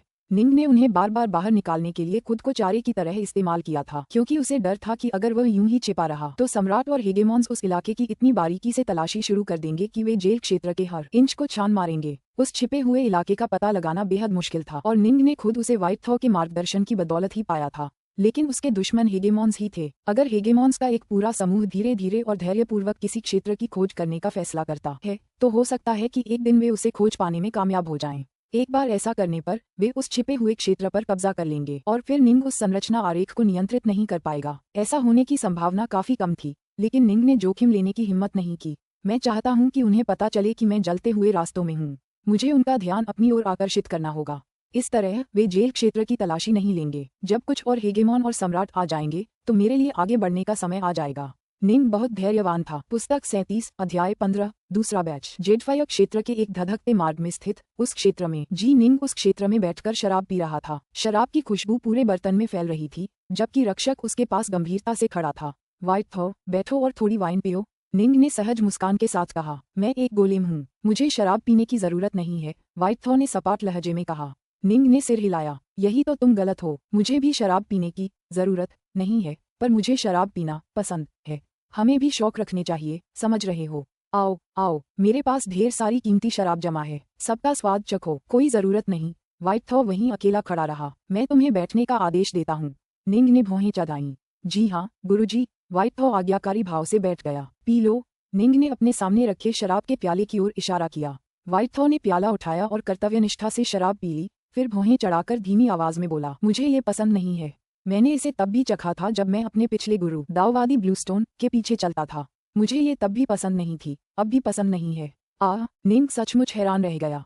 उसने हाथ हिलाया जिससे उसके सामने 100 अलग अलग शराब के प्याले और 100 से ज्यादा लौकी प्रकट हो गईं। हर लौकी से शराब उड़कर हर प्याला भर गई। सब चखो, मुझे इस पर यकीन नहीं है। तुम्हारा शरीर तुम्हारी इंद्रियों समेत पूरी तरह से बना होना चाहिए था। तुम्हें शराब का जरा भी स्वाद क्यों नहीं आया? मुझे यकीन है कि दाववादी ब्लूस्टोन ने तुम्हें पर्याप्त किस्म की शराब चखने नहीं दी, इसीलिए तुम्हें अपनी पसंद की कोई भी शराब नहीं मिली, निंग ने कहा। सब पी जाओ, एक एक कप करके। व्हाइटथॉ ने कर्तव्यनिष्ठा से एक के बाद एक प्याले उठाए और उन्हें एक के बाद एक खाली कर दिया। उसके सीधे सादे चेहरे पर एक उलझन भरी निराशा का भाव था। उसका यह मालिक उसे शराब पीने के लिए क्यों मजबूर कर रहा था? सब हो गया। व्हाइटथॉ ने जल्दी से सारी शराब खत्म कर दी। वह बिल्कुल शांत रहा। फिर से निंग को इस बात पर यकीन नहीं हुआ। साधक तब शराब पीते हैं जब उनके पास करने को कुछ नहीं होता, इसलिए निंग के पास हर समय भरपूर शराब रहती थी। उसने दावलॉर्ड्स और शाश्वत सम्राटों से भी, जिन्हें उसने हराया था, भारी मात्रा में शराब का भंडार इकट्ठा किया था। फुश फुश फुश निंग डालता रहा, जबकि व्हाइटथॉ पीता रहा। 2 घंटे से ज्यादा पीने के बाद व्हाइटथॉ ने अचानक एक घूंट भरकर कांपते हुए कहा, मालिक, ये तो बढ़िया है, मुझे ये पसंद है। ओह! निंग हैरान रह गया। उसने अपनी उंगली हिलाई, जिससे दूर से एक लौकी की शराब से थोड़ा सा रस निकलकर निंग के मुंह में आ गया। एक तीखा खट्टा स्वाद तुरंत उसके मुंह में भर गया और उसके बाद एक बेहद खराब स्वाद आया। यह इतना बासी था कि निंग सिहर उठा और उसने तुरंत अपना मुंह बंद कर लिया और व्हाइटथॉ को घूरने लगा। यह वाला, तुम्हें ये पसंद है? निंग को हर तरह की वाइन पसंद थी। कुछ वाइन में हल्का स्वाद होता था, लेकिन बाद में उनका स्वाद लंबे समय तक बना रहता था, तो कुछ का स्वाद पूरे शरीर में समा जाता था। उसे ऐसी वाइन भी पसंद थी जो उसके तन मन को ठंडक और ताजगी से भर दे, लेकिन उसे ऐसी खट्टी और बेहद तीखी वाइन बिल्कुल पसंद नहीं थी। निंग को खुद भी नहीं पता था कि उसे यह वाइन कहाँ से मिली थी। आज पहली बार उसने इसे स्टोरेज से बाहर निकाला था। ये बिल्कुल घिनौना है। निंग ने अपना सिर हिलाया। यह अच्छा है। व्हाइटथॉ ने आंखें फाड़कर निंग को देखा। ठीक है, कैओसवस वाकई हर तरह के अजूबों से भरा है, जिनमें गोलेम भी शामिल हैं जो इस तरह की शराब पीना पसंद करते हैं। और इस तरह की शराब कौन बनाएगा? अरे छोड़ो भी, आओ साथ में पीते हैं। निंग हंसा। आखिरकार अब उसके साथ पीने वाला कोई मिल गया था। हाल ही में जिंदगी काफी उबाऊ हो गई थी। इन हेगेमॉन और सम्राटों के साथ लुका छिपी बेहद उबाऊ थी। ये बहुत आसान था, क्योंकि उसकी दिव्य शक्ति का प्रतिरूप जलते हुए रास्तों पर हमेशा नियंत्रण रखता था। गुरुजी, क्या आपको ऐसा लग रहा है कि कुछ गड़बड़ है? जैसे ही शराब के नशे से उसके शरीर में खुशी की लहर दौड़ गई, व्हाइटथॉ जल्दी ही और अधिक बातूनी हो गया। कुछ तो गड़बड़ लग रही है। निंग चौंका। क्या मतलब है तुम्हारा? व्हाइटथॉ ने कहा, जेडफायर क्षेत्र में ज्वलंत मार्गों में हेगेमन्स आपको शिकार करने के लिए पहले की तरह कड़ी मेहनत नहीं कर रहे हैं। निंग हंसा। बिल्कुल, 80,000 साल हो गए हैं। अब तक उन्हें समझ आ गया होगा कि मुझे पकड़ना लगभग नामुमकिन होगा। अब उन्हें पहले की तरह बेतहाशा पीछा करने की जरूरत नहीं है। लेकिन वे भी पूरी तरह से शांत नहीं हुए हैं। उन्होंने विभिन्न मार्गों में कुछ छोटे छोटे जाल बिछाना शुरू कर दिया है, जैसे कि छद्म संरचनाएं जो मार्गों में निहित कुछ भयानक तंत्रों को छिपा देती हैं। उन्होंने मुझसे निपटने के लिए कुछ विशेष उद्देश्य वाली संरचनाएं भी बना ली हैं। निंग ने अपना सिर हिलाया। उन्हें यह एहसास नहीं है कि उनकी सारी गतिविधियां मेरी निगरानी और नियंत्रण में हैं। गुरुजी, यहाँ पहले से ही 8 हेगेमॉन और 10 अन्य सम्राट मौजूद हैं। आखिरकार उनमें से कुल कितने लोग राज्य की रक्षा के लिए आएंगे? व्हाइटथॉ ने चिंतित होकर कहा। निंग ने धीरे से सिर हिलाया। उसे भी दबाव का एहसास हुआ। 80,000 साल। हेगेमॉन वेये और हेगेमॉन फोक्सन दोनों ही क्षेत्रों को नियंत्रित कर रहे थे और इस प्रकार दोनों ने इस अवधि के दौरान फ्लेमड्रैगन क्षेत्र में हेगेमॉन और सम्राटों का पहला समूह पहुंचाया था। हेगेमॉन वेये के पहले समूह में 5 हेगेमॉन और 4 सम्राट शामिल थे, जबकि हेगेमॉन फोक्सन के पहले समूह में 3 हेगेमॉन और 6 सम्राट शामिल थे। मेरे अनुमान के अनुसार दूसरे जत्थे जल्द ही आएंगे, निंग ने गंभीरता से कहा। मुझे उम्मीद है कि वे भी अलग अलग जलते हुए रास्तों में घुस जाएंगे। अगर वे ऐसा करते हैं तो मुझे उन्हें रोकने का मौका मिलेगा। मुझे डर है कि वे एकजुट होकर एक इकाई के रूप में आगे बढ़ेंगे। हेजेमोन्स के पास कई और विविध तकनीकें थीं। अगर उनमें से 4 या 5 मिलकर काम करते तो भी निंग जलते हुए रास्तों में तंत्र की पूरी शक्ति लगा देता, तो भी वह उन सभी 5 को नहीं रोक पाता। आखिर कुछ हेजेमोन ऐसे भी थे जो रक्षा में बेहद कुशल थे, इतने कि इस मामले में वे अदरवर्स लॉर्ड्स के बराबर थे। कुछ गति में माहिर थे तो कुछ कर्म में। जब वे अपनी प्रतिभाओं को एक साथ मिला लेते तो उनसे निपटना बेहद मुश्किल हो जाता। साम्राज्य के अस्तित्व के सार्वजनिक प्रकटीकरण के 120,000 वर्ष बाद हेगेमॉन वेये इस तिथि पर हेगेमॉन और सम्राटों का दूसरा दल भेज रहा था। वे एक धधकते तारे के पास पहुंच गए थे जो गर्मी के एक ज्वलंत गोले जैसा लग रहा था। तारे के बगल के शून्य में एक अंतरिक्षीय दरार दिखाई दी, जिसके बाद एक लोकयान पलक झपकते ही उसके पास आकर रुक गया। सज्जनों, हम पहुंच गए हैं। हमारी नवीनतम जानकारी के अनुसार डाउल और डार्कनॉर्थ इस पूरे समय जेडफायर क्षेत्र में छिपा रहा है, जबकि जेडफायर क्षेत्र में पहुंच चुके किसी भी हेगेमॉन या सम्राट ने उससे क्षेत्राधिकार नहीं छीना है। आप सभी के पास अभी भी बहुत अच्छा मौका है, हेगेमॉन वेये ने हंसते हुए कहा। चाहे राज्य अधिकार किसके पास पहुंचे, भाई वेये, आपने इस साहसिक कार्य से पहले ही खजाना कमा लिया है। 8 आकृतियों में से एक ने राज्य अधिकार से बाहर उड़ते हुए कहा। मैंने ये साम्राज्य अपने स्वामी से उधार लिया है। मैं खजाने का ज्यादातर हिस्सा उन्हें दे दूंगा। हेगेमॉन वेये ने उसे घूर कर देखा। तुम्हारे साथ बातें बर्बाद नहीं करूंगा। मुझे आखिरी खेप लेने जाना है। मेरे सामने एक लंबा सफर है। ये कहते हुए उसने साम्राज्य पर कब्जा कर लिया और दूर उड़ गया। शून्य में 8 आकृतियां रह गईं, उनकी आभाएं प्रबल थीं। उनमें से एक शैतानी रूप से सुंदर पुरुष, जिसकी आभा ठंडी कपटपूर्ण थी, ने ठंडी सिसकारी भरी। सब लोग, आप जेडफायर क्षेत्र में जा सकते हैं, मैं थोड़ी देर में वहां पहुंच जाऊंगा। ये कहते हुए उसने एक कदम आगे बढ़ाया और हवा में टेलीपोर्ट होकर गायब हो गया। हेगेमॉन विंटरफ्लेम कहाँ जा रहा है? तुम्हें क्या लगता है? जिस तरह का इंसान है, उसे देखते हुए वह शायद डाउलॉर्ड डार्कनॉर्थ के सभी दोस्तों और परिवार को पकड़ने जा रहा है। बोलने वाला एक दाढ़ी वाला आदमी था, जो साधारण स्लेटी रंग का लबादा पहने हुए था और अपनी पीठ पर लकड़ी के 8 अजीबोगरीब नीले तख्ते लटकाए हुए था। विंटरफायर हमेशा ऐसी ही बेवकूफी भरी हरकतें करता है। भाई ब्लैकवुड, उसकी चिंता मत करो, मैं स्पेस टाइम को चीरकर रास्ता दिखाऊंगा। अभी अभी आए 8 लोगों के समूह में से 4 हेगेमॉन थे, जिनमें से एक विंटरफ्लेम भी था। सच कहूं तो उसका दर्जा उन 8 में सबसे ऊंचा था। चलो चलें। हेगेमन ब्लैकवुड, जो दाढ़ी वाला आदमी था और उसकी पीठ पर नीले रंग की लकड़ी के 8 टुकड़े थे, ने सिर हिलाया। फुसफुसाहट पूरी गति से स्पेस टाइम को चीरता हुआ हेगेमॉन विंटरफ्लेम तेजी से वास्ट हेवन एवरवर्ल्ड के बाहर पहुंच गया। हम यहाँ हैं। हेगेमॉन विंटरफ्लेम धुंध भरे आसमान में दूर वास्ट हेवन पैलेस को घूरता हुआ खड़ा था। हेगेमॉन विंटरफ्लेम ने सफेद वस्त्र पहने हुए थे जो धुंधली सफेद रोशनी से चमक रहे थे। उसके चेहरे के भाव इतने सुंदर थे कि मानो शैतानी लग रहे हों, जबकि उसकी त्वचा इतनी पारदर्शी और महीन थी कि उसकी रक्तवाहिकाएं और नसें लगभग दिखाई दे रही थीं। उसकी आंखों से भयानक ठंडक का आभास निकल रहा था। मुझे मिले खुफिया रिकॉर्ड के आधार पर आर्कन सिल्क्सनो ने संभवतः नाइन डस्ट नाम के किसी व्यक्ति का जेडफायर दायरे में पीछा किया था और फिर जानबूझकर इसकी भनक सबको लगा दी। डाउलॉर्ड डार्कनॉर्थ ने वास्तव में खतरे को नजरअंदाज करके सीधे जेडफायर दायरे में धावा बोल दिया। उसने संभवतः अंदर ही अंदर आर्कन सिल्क्सनो के खिलाफ लड़ाई लड़ी थी, जिसमें आर्कन सिल्क्सनो अंततः हार गया और आत्महत्या करने पर मजबूर हो गया। हेगमोन विंटरफ्लेम ने धीरे से सिर हिलाया। इससे हम कह सकते हैं कि डाउलॉर्ड डार्कनॉर्थ एक ऐसे व्यक्ति हैं जो व्यक्तिगत संबंधों की बेहद परवाह करते हैं। उसे पता था कि यह एक जाल है, लेकिन अपने दोस्त की खातिर वह अपनी जान जोखिम में डालकर जेडफायर दायरे में घुसने को तैयार था। उसके जैसे जिद्दी, भावुक मूर्खों से निपटना सबसे आसान होता है। हेगमोन विंटरफ्लेम की आंखें ठंडी रोशनी से चमक उठीं। नाइन डस्ट सेक्लॉर्ड को शायद डार्कनॉर्थ ने जेडफायर दायरे से पहले ही बचा लिया है, और डार्कनॉर्थ के बाकी दोस्त शायद उसके कबीले वास्तेवेन पैलेस में रहते हैं। हेगेमॉन विंटरफ्लेम दूर स्थित वास्तेवेन महल को घूर रहा था। मुझे बस वास्तेवेन महल में सभी का अपहरण करना है। विश्व स्तरीय साधक, डाउलॉर्ड सम्राट, मैं उन सभी का अपहरण कर लूंगा और डाउलॉर्ड डार्कनॉर्थ को उनके बदले में मुझे राज्य देने के लिए मजबूर करूंगा। उसके व्यक्तित्व को देखते हुए संभावना है कि वह स्वीकार कर लेगा।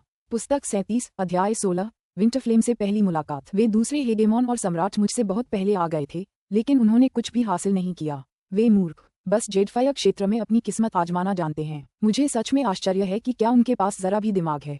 हेगेमॉन विंटरफायर ने अपना सिर हिलाया और मुस्कुराया। हेगेमॉन्स के लिए किसी क्षेत्राधिकार के लिए प्रतिस्पर्धा में शामिल होना सामान्य बात थी, ठीक उसी तरह जैसे डाउलॉर्ड्स उन विश्व स्तरीय साधकों को लूट लेते थे जो किसी तरह क्रिम्सन वेव मंदिर के फल हासिल करने में कामयाब हो जाते थे। साधकों के बीच अगर आप पर्याप्त रूप से मजबूत नहीं थे तो आप पर्याप्त खजाने रखने के लायक नहीं थे। लेकिन किसी भी बड़े संगठन में हेगेमॉन्स सत्ता के शिखर पर होते थे। आमतौर पर उनमें अपनी ही शान होती थी और वे अपनी इज्जत की बहुत परवाह करते थे। रियलमशिप बहुत कीमती होती थी और रियलमशिप जीतने के लिए डाउलॉर्ड से हमला करना उनके लिए कोई बड़ी बात नहीं थी। लेकिन उस डाउलॉर्ड के दोस्तों को पकड़कर फिर उनका इस्तेमाल करके उसे मजबूर करना, ये तो बिल्कुल शर्मनाक था। हेगेमॉन्स जैसे ऊंचे ओहदे वाले लोगों में आमतौर पर ऐसा करने की हिम्मत नहीं होती। आर्कन सिल्क्सनो जैसे थोड़े कम ऊंचे दर्जे के लोग भी ऐसी बेशर्मी करने का फैसला कर सकते थे, लेकिन निंग की ताकत से साफ था कि गैर आधिपत्यवादी सम्राटों के लिए वास्तेवन महल को कुछ भी करने का कोई मौका नहीं था। इसके अलावा अगर उन्होंने कोशिश भी की तो जरूरी नहीं कि वे कामयाब ही हों। क्या ऐसा हो सकता है कि डाउलॉर्ड डार्कनॉर्थ अपनी तरफ से कोई इंतजाम न करे? इस तरह का व्यवहार न केवल शर्मनाक था, बल्कि सफल होने की संभावना भी कम थी। इसीलिए हेगेमन्स ने वास्तेवन पैलेस की बजाय जेडफायर दायरे की ओर रुख किया। हेगेमन विंटरफ्लेम जैसे सच्चे बेशर्म और कपटी लोग ही ऐसा कदम उठा सकते थे। हेगेमॉन आमतौर पर बेहद घमंडी होते थे और अपनी शक्ल सूरत का बहुत ध्यान रखते थे, लेकिन कभी कभार कोई अपवाद भी होता था। हेगेमॉन विंटरफ्लेम ऐसा ही एक अपवाद था। वास्तेवेन महल के भीतर वास्तेवेन महल के सभी भाई इकट्ठे हुए थे, खा पी रहे थे और आपस में दाव पर चर्चा कर रहे थे। निंग का अवतार, नाइन डस्ट का अवतार और सम्राट सोलिस की सभी एक तरफ बैठे थे। धमाका! अचानक महल पर एक भयानक शक्ति छा गई। निंग के अवतार ने अपना सिर उठाया तो देखा कि एक बर्फ सफेद चांदी के शल्कों वाला पंजा आसमान से उन पर उतर रहा है, जिससे अंतहीन अदृश्य बर्फ का आभास हो रहा है। दबाव से स्पेस टाइम भी पूरी तरह जम गया था और हड्डियों को चीरती ठंड ने तुरंत पूरे महल को अपनी चपेट में ले लिया। इससे निंग का चेहरा पूरी तरह पीला पड़ गया। कोई आया! निंग मन ही मन चिल्लाया, अभी के लिए मेरी जागीर दुनिया में आ जाओ। बोलते हुए उसने हाथ हिलाया। सम्राट सोलिस्की, नाइन डस्ट का अवतार, डाउलॉर्ड बैटल मास्टर, इनमें से किसी ने भी जरा भी प्रतिरोध नहीं किया, जिससे निंग उन्हें अपनी जागीर दुनिया में खींच ले गया। आखिरकार निंग ने इस घटना के लिए पहले से ही तैयारी कर रखी थी। उसने 15 लोगों और यहाँ तक कि कुछ घुमंतू आवारा हेगेमॉन्स का भी ध्यान आकर्षित किया था। स्वाभाविक रूप से उसे वास्तेवन महल और तीनों लोगों दोनों के लिए पूरी तैयारी करनी थी। निंग तो यहाँ तक चला गया था कि उसने एक दूसरा अवतार भी बना लिया था। ये याद रखना जरूरी है कि निंग का असली शरीर और उसका प्राइमल ट्विन दोनों ही एक चरम अवतार बनाए रखने में सक्षम थे। इसलिए उसने तीनों लोगों की रक्षा के लिए एक बिल्कुल नया अवतार रचने का फैसला किया। धमाका। विशाल चांदी सफेद पंजों वाले पंजे आसमान में तेजी से फैलते ही वास्तेवन महल को ढकने वाले अनगिनत रूम और अवरोध दरकने और बिखरने लगे। निंग का अवतार हल्का सा टिमटिमाया जब उसने अपनी छायाहीन बचाव कला का इस्तेमाल करके बाहर हवा में उड़ान भरी। हर तरफ ठंडी ऊर्जा फैल रही थी, जिससे निंग को अपनी छायाहीन बचाव कला के बावजूद खुद को प्रकट करने पर मजबूर होना पड़ा। निंग वहीं हवा में खड़ा दूर खड़े उस शैतानी रूपी खूबसूरत आदमी को देख रहा था, जिसकी त्वचा संगमरमर जैसी थी और जो ठंडक की आभा बिखेर रहा था। तो ये हेगेमॉन विंटरफ्लेम है, निंग ने कहा। हेगेमॉन विंटरफ्लेम, तुम वास्टहेवन पैलेस में क्यों आए हो? हम हेगेमॉन विंटरफ्लेम की आंखें ठंडे द्वेष से भरी थीं। डाउल और डार्कनॉर्थ, तो तुमने अपने सारे दोस्तों को छीनकर अपनी जागीर दुनिया में डाल दिया है। क्या तुम्हें सच में लगता है कि अब मैं तुम्हारा कुछ नहीं कर सकता? और मुझे लगता है तुम्हें ठीक ठीक पता होना चाहिए कि मैं यहाँ क्यों हूँ। हेगेमॉन विंटरफ्लेम ने ठंडी सांस ली। तुरंत राज्य सौंप दो, मैं तुम्हें कोई परेशानी नहीं दूंगा, वरना तुम्हारे सारे साथी मर जाएंगे। यह क्षेत्र मेरे असली शरीर के पास है, जो जेडफायर क्षेत्र में है। निंग ने अपना सिर हिलाया। यहाँ तो बस मेरा एक अवतार है, मैं ये क्षेत्र कैसे सौंपूं? बस इसे मुझे सौंपने की सच्ची कसम खाओ, मैं तुरंत चला जाऊंगा। हेगेमॉन विंटरफ्लेम ने निंग को घूर कर देखा। निंग ने अपना सिर थोड़ा ऊपर उठाया, दूर अंतरिक्ष समय की कुछ लहरों की ओर देखा जो अभी अभी दिखाई दी थी, फिर एक ठंडी मुस्कान बिखेरी।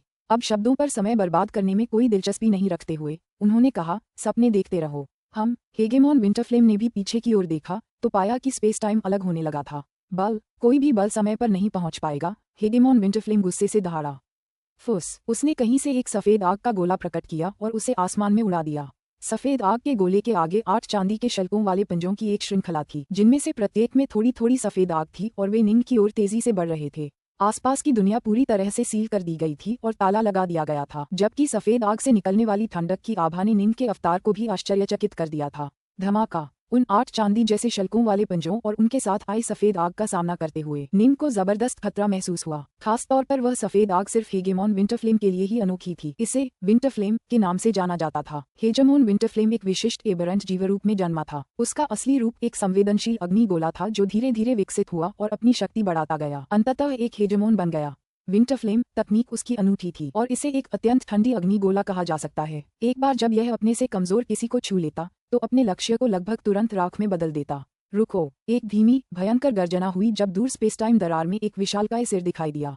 ये हेगेमॉन ब्राइट शो था। अब तक निंग के हेगेमॉन ब्राइट शो के साथ बहुत अच्छे संबंध हो गए थे।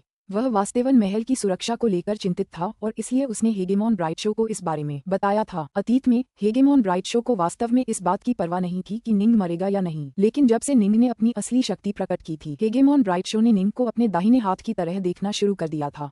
फुफकार। चांदी के शल्कों वाले पंजे और लपटें जिस चीज को छूती उसे चीर देती। निंग का अवतार लगभग अविनाशी रूप से मजबूत था, किसी उच्च स्तरीय शाश्वत खजाने के बराबर, लेकिन फिर भी पूरी तरह से टुकड़े टुकड़े हो गया था। यह एक हेगेमॉन की शक्ति थी। तुम मुझे रोकना चाहते हो? आग के गोले में एक चेहरा दिखाई दिया, जिसके चेहरे पर एक ठंडी मुस्कान थी। हालांकि हेगेमॉन ब्राइट शो आ गया है, लेकिन वह बस एक कदम ज्यादा धीमा था। मेरे पास तुम्हें मारने और फिर वास्टहेवन पैलेस में तुम्हारे सभी दोस्तों को बंदी बनाने के लिए काफी समय है। आखिरकार वह एक हेगेमॉन था। यद्यपि वह हेगेमॉन ब्राइट शो से कमजोर था, फिर भी वह उस आदमी से डरता नहीं था। धमाका। अब तक हेगेमॉन ब्राइट शो का विशालकाय शरीर दरार से बाहर निकल चुका था। उसके सिर पर 6 घुमावदार सींग थे और उसका विशाल शरीर मानो मुड़े हुए पत्थरों की अविश्वसनीय रूप से मोटी परतों से बना हो। उसने अपनी एक खंभे जैसी भुजा को आगे बढ़ाकर हेगेमॉन विंटरफ्लेम की ओर प्रहार किया। हेगेमॉन विंटरफ्लेम के 8 चांदी जैसे शल्कों वाले पंजे हमले को रोकने के लिए तेजी से पीछे हटे। एक जबरदस्त विस्फोट हुआ और अवर्णनीय शक्ति की एक प्रचंड तरंग 10 अरब किलोमीटर से भी ज्यादा दूर तक फैल गई, लेकिन 10 अरब किलोमीटर की सीमा के बाहर कोई नुकसान नहीं हुआ। जाहिर है हेगेमॉन ब्राइट शो यहाँ के नश्वर जीवों की रक्षा करना चाहता था। 8 चांदी के शल्क वाले पंजे नष्ट हो गए और सफेद आग के उस कुंड में पिघल गए, जो फिर एक मानव आकृति में बदल गया। क्या हो रहा है? मैं कुछ भी नहीं छीन पाया। हेगेमॉन विंटरफ्लेम के चेहरे पर स्तब्ध भाव था। उसे यकीन था कि उसने निंग के अवतार को नष्ट कर दिया है। वह निंग के भंडार को हथियाना चाहता था, लेकिन उसे कुछ भी नहीं मिल पाया था। मुझे ढूंढ रहे हो? दूर कहीं प्रकाश मिलकर एक मानव आकृति बना रहा था। वह जी निंग थी, एक अजेय रूप। हेगेमॉन विंटरफ्लेम का चेहरा तनावग्रस्त हो गया। तलवार के दाव के साधक, क्या तुमने अजेय रूप में महारत हासिल कर ली है? उसने निंग के बारे में बहुत सी जानकारी जुटाई थी और उसे यकीन था कि निंग का कोई अजेय रूप नहीं है, इसीलिए उसे अपनी संभावनाओं पर इतना भरोसा था। निंग आह भरने से खुद को रोक नहीं पाया। उसका असली शरीर इतना शक्तिशाली था कि हेगेमोन भी उसे अपना अजेय रूप इस्तेमाल करने के लिए मजबूर नहीं कर सकते थे। हालांकि उसके अवतार को लगभग तुरंत ही इसका इस्तेमाल करने के लिए मजबूर होना पड़ा था। युद्ध में यह उसका पहला प्रदर्शन था। बुरा नहीं, डार्क नॉर्थ विशाल हेजेमोन ब्राइटशो भी मानव रूप में आ गया और बर्फ के वस्त्र पहने बूढ़ा निंग की ओर देखकर मुस्कुराया। हेजेमोन ब्राइटशो सचमुच निंग को और भी ज्यादा पसंद करने लगा था। अब जब निंग का रूप अभेद्य हो गया था तो उसे मारना बिल्कुल भी आसान नहीं था। ये पूरी तरह संभव था कि निंग आखिरकार जेडफायर दायरे से बच जाए, लेकिन निश्चित रूप से हेगेमोन ब्राइटशो को इस बात का कोई अंदाजा नहीं था कि निंग ने पहले ही जेडफायर दायरे के गठन आरेख पर आंशिक नियंत्रण कर लिया था। हेगेमोन ब्राइटशो, शुक्र है कि आप समय पर पहुंच गए, निंग ने कहा। हम हेगेमोन विंटरफ्लेम ने निंग की ओर ठंडी नजर से देखा, फिर हेगेमोन ब्राइटशो को भी देखा। तुम कुछ समय के लिए तो छिप सकते हो, लेकिन हमेशा के लिए नहीं। जेडफायर दायरे में तुम मुझसे बच नहीं पाओगे। स्वूश, हेगेमोन विंटरफ्लेम मुड़ा और जाने के लिए आगे बढ़ा। सच में, हेगेमोन विंटरफ्लेम, हम जेडफायर दायरे में फिर मिलेंगे, निंग ने उसे पुकारा। हम बहुत घमंडी। ठीक है, तो हम फिर से जेडफायर दायरे में मिलेंगे। हेगेमोन विंटरफ्लेम की आवाज ठंडी द्वेष से भरी हुई थी क्योंकि वह स्पेस टाइम को चीरता हुआ चला गया था। निंग चुपचाप हेगेमोन विंटरफ्लेम को जाते हुए देखता रहा। कुछ गड़बड़ है? हेगेमोन ब्राइटशो पास आया। चूंकि हेगेमोन विंटरफ्लेम प्रकट हो गया है, इसका मतलब है कि हेगेमोन और सम्राटों का दूसरा दल आ गया होगा, निंग ने धीरे से कहा। पहले दल में 8 हेगेमोन थे, दूसरे दल में कितने होंगे? ये देखते हुए कि कितने सारे हेगेमोन्स मौजूद थे, क्या वह वास्तव में उन्हें रोकने के लिए ज्वलंत मार्गों का उपयोग करने में सक्षम होगा? पुस्तक 37, अध्याय 17, खतरे का पूर्वानुमान। दूसरे लोगों से और भी ज्यादा हेजेमोन आ रहे हैं।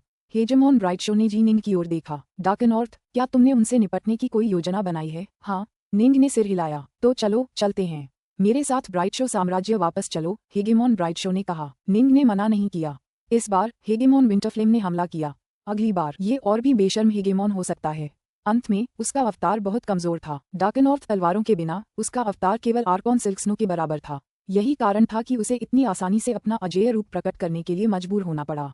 एक हेगेमोन जो बहुत अधिक कीमत चुकाने को तैयार था, वह अपने अवतार को मार सकता था। ब्राइटशो साम्राज्य में निवास करना सबसे सुरक्षित निर्णय होगा। रेप, तारों वाले ब्रह्मांड में एक स्पेस टाइम आंसू प्रकट हुआ। उसके बाद हेगेमोन ब्राइटशो निंग को आंसू में ले गया और बिना किसी निशान के गायब हो गया।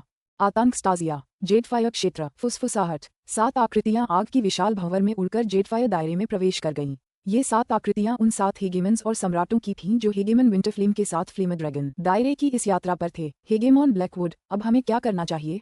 क्या हमें अलग अलग प्रवेश करना चाहिए? भड़कीले बैंगनी वस्त्र पहने एक आदमी बोला। भाई ब्लैकवुड, विदेशी हेगेमोन, एक विशाल और बलवान आदमी, भी बोला। 7 में से केवल 3 ही हेगेमोन थे। जाहिर है, वे सभी हेगेमोन ब्लैकवुड के विचारों की काफी परवाह करते थे। ऐसा इसलिए था क्योंकि हेगेमोन ब्लैकवुड एक ऐसा हेगेमोन था जो अंकगणित की भविष्यवाणी कला में बेहद कुशल था। हालांकि सम्राट वेवशिफ्ट की तुलना में वह अंकगणित में काफी कमजोर था, फिर भी वह उस स्तर पर पहुंच गया था जहां उसे 16 लोकपद्य गठबंधन में रहने वालों के बीच अंकगणित के ताव में नंबर 1 माना जा सकता था। जहां तक सम्राट वेवशिफ्ट का सवाल है, वह बहुत पहले ही किसी अज्ञात स्थान पर लुप्त हो चुका था। कई अन्य लोगों के प्रभुओं और अन्य प्रमुख शक्तियों ने उस पर बहुत स्नेह किया और उसे बहुत अनुग्रह प्रदान किया, और सभी ने उसके साथ अत्यंत मित्रतापूर्ण व्यवहार किया। आमतौर पर हर कोई अंकशास्त्र के ताव की किसी बड़ी शक्ति से दोस्ती करना चाहता था। कोई भी ऐसे व्यक्ति को अपमानित करने को तैयार नहीं था। अगर आप उसे मारने की कोशिश भी करते तो वह भविष्यवाणी करके आपके पहुंचने से पहले ही भाग जाता। इसके विपरीत, अगर आपको किसी खतरे या परेशानी का सामना करना पड़े तो आपको अंकशास्त्र की भविष्यवाणी में उसकी मदद की जरूरत पड़ सकती थी। मुझे एक बार कोशिश तो करनी चाहिए, दाढ़ी वाले हेजेमोन ब्लैकवुड ने अपनी पीठ पर 8 नीले लकड़ी के तख्तों को ठीक करते हुए कहा। हालांकि जैसा कि आप सभी जानते हैं, इस क्षेत्राधिकार के संघर्ष में कई हेजेमोन और सिथे अवशेष शामिल हैं। इस पर संख्यात्मकता का प्रयोग करना बेहद मुश्किल होगा। मैंने रास्ते में कोशिश की, लेकिन हर बार असफल रहा। अब जब हम जेडफायर क्षेत्र में प्रवेश कर ही चुके हैं, तो शायद मैं सफल हो जाऊं। वे वास्तविकता के जितने करीब थे, संख्यात्मकता का प्रयोग उतना ही आसान था।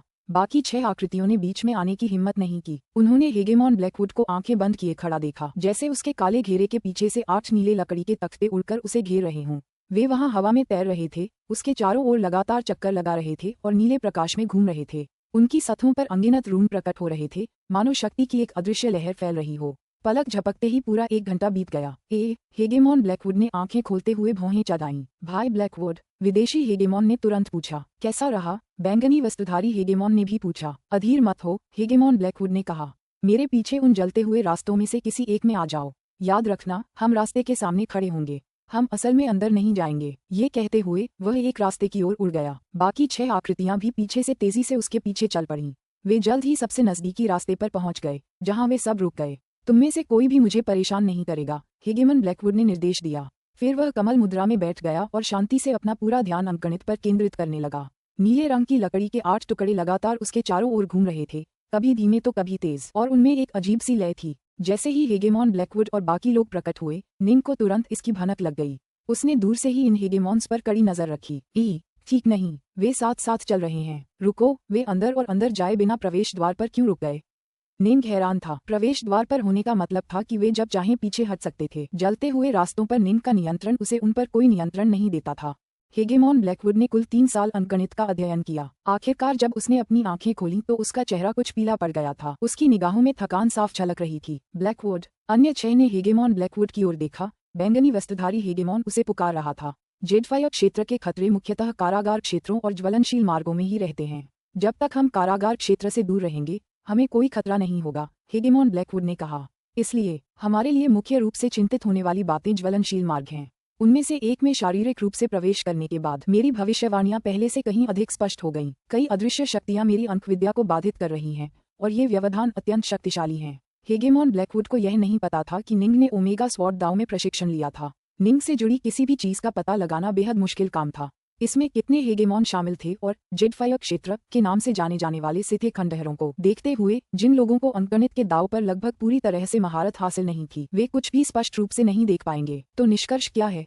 विदेशी हेगेमॉन ने तुरंत पूछा। ये बेहद खतरनाक होने वाला है, हेगेमॉन ब्लैकवुड ने धीरे से कहा। मुझे लग रहा है जैसे हम धुंध की दुनिया में जा रहे हैं। अभी मैं बस एक ही निष्कर्ष पर पहुंच सकता हूं। अगर हम साथ रहेंगे तभी हम सुरक्षित रह पाएंगे। एक बार अलग हो गए तो हम मर भी सकते हैं। क्या? बहुत अच्छी तरह से मरना? इतना भयानक? बाकी 6 लोग चौंक गए। इस जगह के बारे में जो कुछ वे जानते थे उसके आधार पर जेडफायर क्षेत्र कभी खतरनाक था, लेकिन अब जीर्ण शीर्ण हो चुका है। इस पर किसी का नियंत्रण भी नहीं था, जिसका मतलब था कि यह अब पहले जितना खतरनाक नहीं रहा होगा। हेगेमॉन और अत्यंत शक्तिशाली सम्राटों के लिए इससे ज्यादा खतरा नहीं होना चाहिए।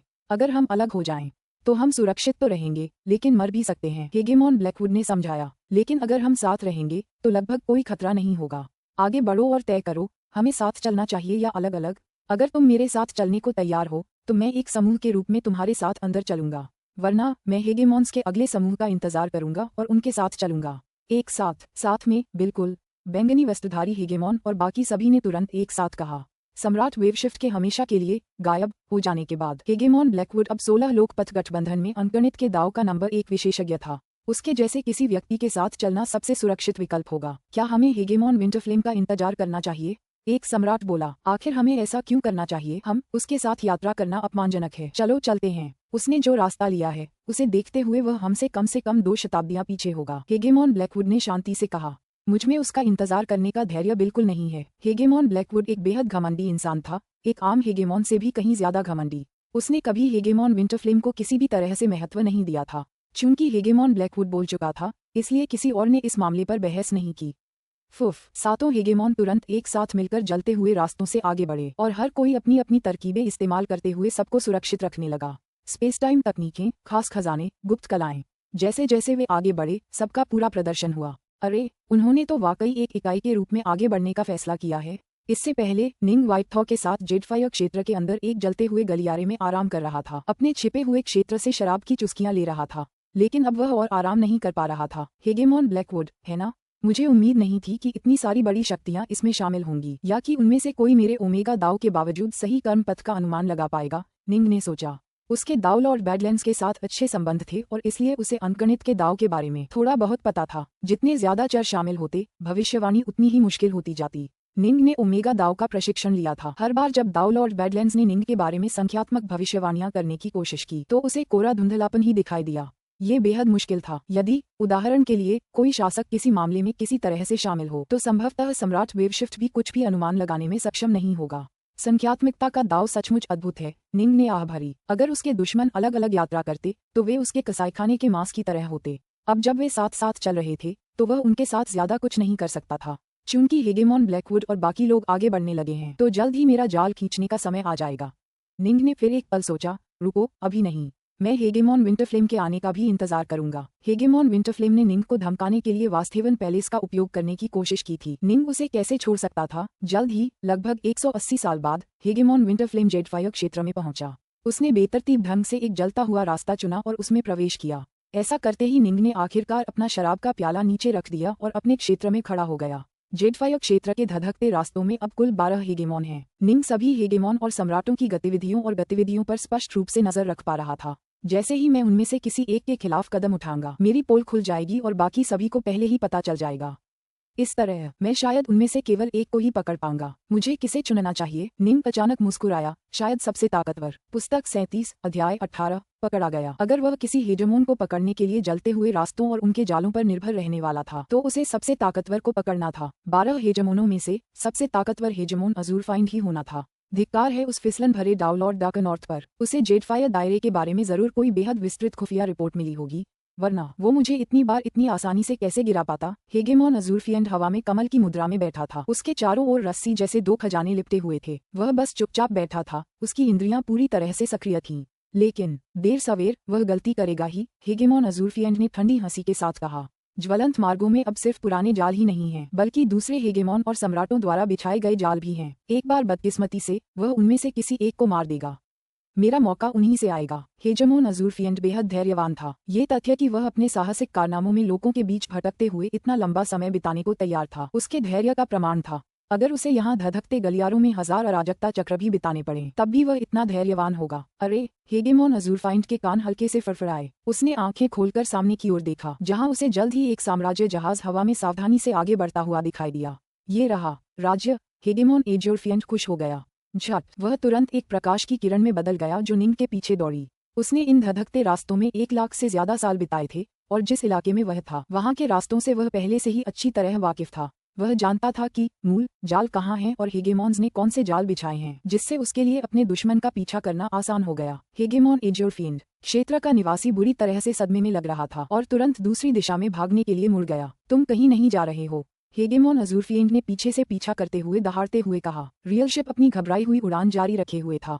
धमाका! अचानक एक जोरदार धमाके के साथ कहीं से ढेर सारे पत्थर प्रकट हुए और तेजी से घूमने लगे और जाल की पहुंच में आने वाली हर चीज से टकराने लगे। हालांकि रियल शिप हमलों को झेलने में सक्षम था, फिर भी पीछे की ओर उड़ते हुए चकनाचूर हो गया। एक बेहतरीन मौका। हेजेमोन अज़ूरफाइंड ये देखकर बहुत खुश हुआ और तुरंत उसका पीछा करने लगा। हालांकि वह रियल शिप जल्दी से जाल से बाहर निकल आया और भागते हुए फिर से तेजी से आगे बढ़ने लगा। हेगेमॉन के पीछा करते ही साम्राज्य भाग गया। हेगेमॉन अज़ूरफिएंड ने अपनी रस्सियों से उसके लिए रास्ता बना दिया और सभी खतरों को दूर भगा दिया। हालांकि वह निंग का तेजी से पीछा कर रहा था और अपने आसपास के माहौल से पूरी तरह वाकिफ था, फिर भी वह काफी सतर्क रहा। यही एक वजह थी कि इतने सारे लोगों में इतने खतरनाक इलाकों में जाने के बावजूद वह अब भी जिंदा था। बहुत बढ़िया, पास आओ।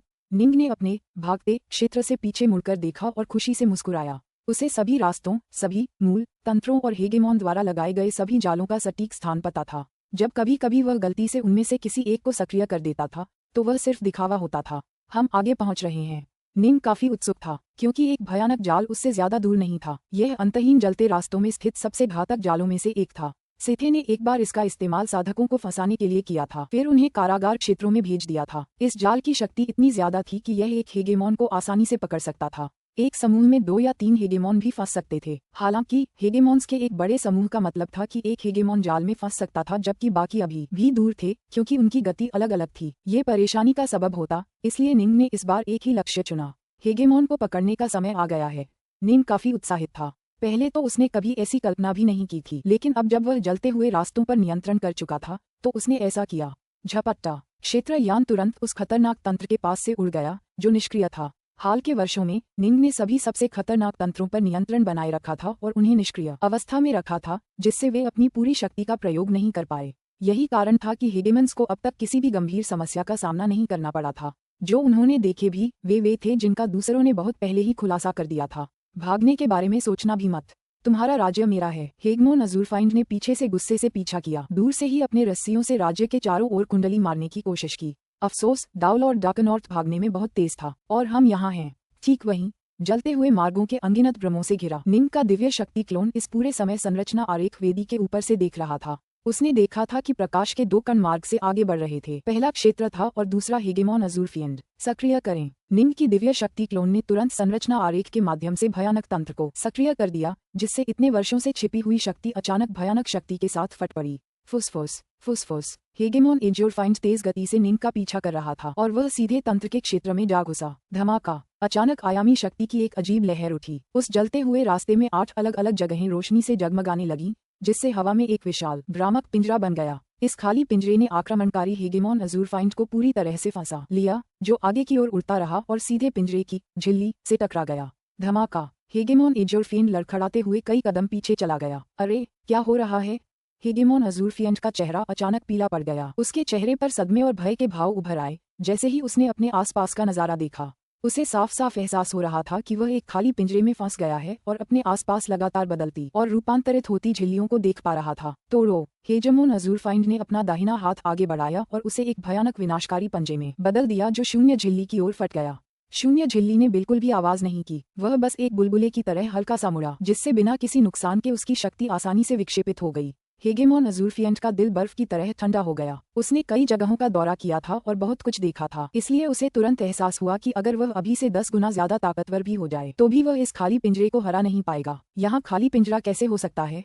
यह नामुमकिन है। मैं इस रास्ते से 10 से ज्यादा बार गुजरा हूँ, और जब रियल मिशिप यहाँ से गुजरी थी तब मैंने अपनी रस्सियों से इस जगह का पता लगाया था। न तो रियल मिशिप ने और न ही मेरी रस्सियों ने जाल को सक्रिय किया। मेरे उसके पास से गुजरते ही वह सक्रिय क्यों हो गया? हेगेमॉन अज़ूर फिएंड को यकीन ही नहीं हुआ, और मैंने भी पहले कभी ऐसा नहीं देखा था। इतना भयानक तंत्र बिना किसी चेतावनी के अचानक कैसे सक्रिय हो गया? 1 लाख साल से भी ज्यादा हो गए थे। किसी भी हेगेमॉन या सम्राट को इस जगह में प्रवेश करने पर कोई परेशानी नहीं हुई थी। अगर यहाँ कोई खास खतरनाक जाल था तो तार्किक रूप से कुछ अन्य हेगेमॉन और सम्राटों को बहुत पहले ही फंस जाना चाहिए था। हालांकि 16 लोक विश्व गठबंधन में किसी और की ओर से कोई सूचना नहीं आई थी, जिसका मतलब था कि बाकी सम्राट बिल्कुल ठीक थे। यह अचानक अब क्यों सक्रिय हो गया है, जबकि यह पहले सक्रिय नहीं था? क्या अब कोई इनका नियंत्रण कर रहा है? हेगेमॉन अज़ूर फिएंड को इसके अलावा और कोई संभावना नहीं सूझ रही थी। फुफकार। भागता हुआ साम्राज्य अचानक मुड़ा और वापस उड़कर खाली पिंजरे के बाहर रुक गया। साम्राज्य से 2 आकृतियां निकलीं। एक सफेद वस्त्र पहने एक युवक था जिसकी पीठ पर काली तलवार की म्यान थी, जबकि दूसरा एक रोएदार सफेद रोए वाला सिथे रक्षक था। डाउलॉर्ड डार्कनॉर्थ। हेगेमॉन अज़ूर फिएंड ने सफेद वस्त्रधारी युवक को घूर कर देखा। हेगेमॉन अज़ूर फिएंड, ये हमारी पहली बार आमने सामने की मुलाकात होगी। निंग मुस्कुराया। क्या अब जब मैं इस जाल में फंस गया हूँ तो तुम खुश होने लगे हो? हेगेमॉन अज़ूर फिएंड ने ठंडे स्वर में कहा। निंग ने धीरे से सिर हिलाया। नहीं, मैं तुम्हें बचाने आया हूँ। मुझे बचाओ। हेगेमॉन अज़ूर फिएंड का चेहरा तनावग्रस्त हो गया। ठीक है, मैं तुमसे एक सवाल पूछना चाहता हूँ। तुम जीना चाहोगे या मरना चाहोगे? निंग ने हेगेमॉन अज़ूर फिएंड की तरफ देखते हुए मुस्कुराया। इन शब्दों ने हेगेमॉन अज़ूर फिएंड को स्तब्ध कर दिया। वह तुरंत चौंक कर चिल्लाया। तुम क्यों? ये तुम थे? तंत्र को नियंत्रित करने वाला व्यक्ति तुम ही हो? मुझे लगा था कि इस जाल के पीछे कोई और हेगेमॉन या कोई बड़ी शक्ति है। मुझे उम्मीद नहीं थी कि वह तुम ही हो, तुम छोटे से डाउलॉर्ड। जैसे ही वह जाल में फंसा, उसने अंदाजा लगा लिया था कि शायद किसी ने इस तंत्र को सक्रिय रूप से सक्रिय कर दिया होगा, वरना यह इतने लंबे समय तक निष्क्रिय क्यों रहा होगा? उसकी रस्सियों और साम्राज्य दोनों को नजरअंदाज करते हुए, लेकिन उसके उल्टे ही सक्रिय हो गया होगा। यह एक ऐसी संरचना होनी चाहिए थी जिसे जरूरत पड़ने पर सक्रिय या निष्क्रिय किया जा सके, यानी इसे नियंत्रित करने वाला कोई तो होगा ही। मुझे ये जगह छोड़ने की क्या कीमत चुकानी पड़ेगी? हेगेमॉन अज़ूर फिएंड ने निंग को घूरा। उसकी आंखें ठंडी रोशनी से टिमटिमा रही थीं। हालांकि उसकी आवाज बिल्कुल शांत थी। बस मेरे अनुचर बन जाओ, मैं ज्यादा समय नहीं मांगूंगा। 1,08,000 अराजकता चक्र ही काफी होंगे। निंग ने कहा। तुम्हारे जैसे हेगेमॉन के लिए बाहरी दुनिया में भटकते हुए 1,08,000 अराजकता चक्र बिताना कुछ भी नहीं है। मैं एक हेगेमॉन, एक डाउलॉर्ड के रूप में आपकी सेवा करता हूँ। हेगेमॉन अज़ूर फिएंड की आंखों में एक उग्र भाव उभर आया और वह गुर्राया। क्या तुम्हें नहीं लगता कि तुम अपने आप को कुछ ज्यादा ही आंक रहे हो? मैं वास्तव में एक साधारण डाउलॉर्ड से अधिक कुछ नहीं हूँ, लेकिन तुम्हारा भाग्य, महान हेगेमॉन, अब मेरे नियंत्रण में है। निंग ने हेगेमॉन अज़ूर फिएंड को गौर से देखा। पुस्तक 37, अध्याय 19, समर्पण पर मृत्यु। मेरा भाग्य तुम्हारे हाथों में है। हेगेमॉन अज़ूर फिएंड ने उसे कैद किए हुए खाली पिंजरे के पार देखा। अगर मेरा अनुमान सही है तो ये बाधाओं के एक अमूर्त पिंजरे से ज्यादा कुछ नहीं है। यह ज्यादा से ज्यादा मुझे पकड़ सकता है, मार नहीं सकता। जब तक मैं इस पर लगातार हमला करता रहूंगा, मैं इसकी शक्ति को कम कर पाऊंगा। मैं यह मानने से इनकार करता हूँ कि एक अकेला तंत्र इतनी शक्ति वाले स्थायी बल पिंजरे को जन्म दे सकता है। जी निंग ने धीरे से सिर हिलाया। बहुत ही प्रभावशाली निष्कर्ष, हेगेमॉन। तुम्हारी बातें सही थीं।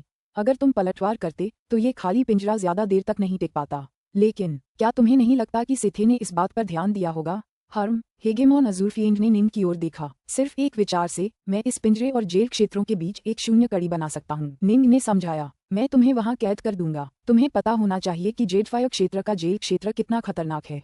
हेगेमॉन अज़ुरफाइंड एक ऐसा व्यक्ति था जिसने बहुत कुछ देखा था। वह जानता था कि सिथे इतने मूर्ख नहीं होंगे कि ऐसे शून्य पिंजरे में अपने दुश्मनों को हमेशा के लिए फंसाने की उम्मीद करें। ये पूरी तरह से संभव था कि वास्तव में कोई ऐसा तंत्र हो जिसके द्वारा किसी को शून्य कड़ी के माध्यम से जेल क्षेत्रों में भेजा जा सके। जेल क्षेत्र, जेलें काफी क्षतिग्रस्त हो चुकी हैं और पूरे क्षेत्र में घुसपैठ हो चुकी है। अब ये पहले जितना खतरनाक नहीं रहा। हेगेमॉन अज़ुरफिएंड ठंडी हंसी हंसते हुए बोला, मेरी शक्ति को देखते हुए पर्याप्त समय मिलने पर मैं बच निकलूंगा। अगर मैं तुरंत नहीं बच पाया तो भी मैं अन्य प्रमुख शक्तियों से मदद मांग सकता हूँ। तुम मुझे धमका नहीं पाओगे। तुम गलत हो। जेलों में भी अंतर होता है, खास तौर पर 7 केंद्रीय जेल हैं, निंग ने समझाया, और हालांकि उनमें से 3 टूट फूट गई हैं, फिर भी 4 बिल्कुल सही हालत में हैं। मैं तुम्हें उन्हीं 4 में से एक में भेज दूंगा। तुम्हारी तो बात ही छोड़ो, यहाँ तक कि दुनिया के दूसरे भगवान भी जो अंदर फंसे हैं, उनके बचने की कोई उम्मीद नहीं है। हेगेमॉन अज़ुरफिएंड का चेहरा तमतमा गया। उसने जेडफायर क्षेत्र से जुड़ी खुफिया रिपोर्टें पढ़ी थीं और 7 केंद्रीय कारागारों के बारे में जानता था। कारागार क्षेत्र सामान्यतः कितने बुरी तरह क्षतिग्रस्त थे, ये देखते हुए वे वास्तव में किसी अदरवाइज लॉर्ड को रोकने में सक्षम नहीं होते। निंग का ऐसा कहना शायद सिर्फ शेख ही बघारना था, लेकिन किसी हेगेमॉन को कैद करना पूरी तरह से संभव था। क्या तुमने फैसला कर लिया है? निंग ने पूछा। मेरा रिटेना होना कोई शर्मनाक बात नहीं है। चिंता मत करो, मैं इसे सार्वजनिक नहीं करूंगा। मैं सबको बता दूंगा कि हम दोनों बहुत करीबी दोस्त हैं और एक दूसरे को हमेशा से जानते हैं। इसीलिए तुमने मेरी मदद करने का फैसला किया। और तुम्हें क्या लगता है, कौन इस पर यकीन करेगा? हेगेमॉन अज़ुरफिएंड ने ठंडे स्वर में कहा, दुनिया में कौन इस पर यकीन करेगा? सब जानते हैं कि मैं जेडफायर दायरे में इसलिए आया हूँ क्योंकि मुझे तुम्हारा दायरा चाहिए, और सब जानते हैं कि मैं किस तरह का इंसान हूँ। दायरा छोड़कर तुम्हारे दोस्त बन जाऊं और फिर तुम्हारी रक्षा के लिए लड़ने तक जाऊं। क्या तुम्हें सच में लगता है कि वे हेगेमॉन बिल्कुल मूर्ख हैं? कोई सच्चा मूर्ख भी बता सकता है कि मुझे तुम्हारा अनुचर बनने के लिए मजबूर किया गया था। ये देखकर निंग ने भौहें चढ़ाईं। तो फिर तुम क्या प्रस्ताव रखते हो? तुम्हारे जैसे तुच्छ डाउनलॉर्ड का अनुचर बनना मेरे जीवन का सबसे बड़ा अपमान होगा। मैं इसे किसी भी तरह स्वीकार नहीं करूंगा। हेगेमॉन अज़ुरफाइंड ने अपना सिर हिलाया। उसके शब्दों में कोई समझौता नहीं था। निंग थोड़ा परेशान हुआ। उसे उम्मीद नहीं थी कि गुस्सैल हेगेमॉन अज़ुरफिएंड को अपनी इज्जत की इतनी परवाह होगी कि वो अपनी जान भी दे देगा। ये कैसा रहेगा? 10,000 अराजकता चक्र, निंग ने कहा। हम्फ, हेगेमॉन अज़ुरफिएंड ने अपना सिर हिलाया। निंग की निगाहें ठंडी पड़ गईं। 1000 अराजकता चक्र, यह मेरी आखिरी पेशकश है। मुझे बस 1000 अराजकता चक्रों तक तुम्हारी सेवा चाहिए। तुम्हारे जैसे हेगेमॉन के लिए ये बहुत कम समय है। मैंने तुम पर पहले ही दया दिखा दी है, क्योंकि तुम मेरे खजाने को चुराने आए थे। अगर तुम मेरे 1000 अराजकता चक्रों के प्रस्ताव को भी ठुकरा दोगे। हम्फ, सच तो ये है कि निंग 1000 अराजकता चक्र ही वह आखिरी पेशकश थी जो वह देने को तैयार था।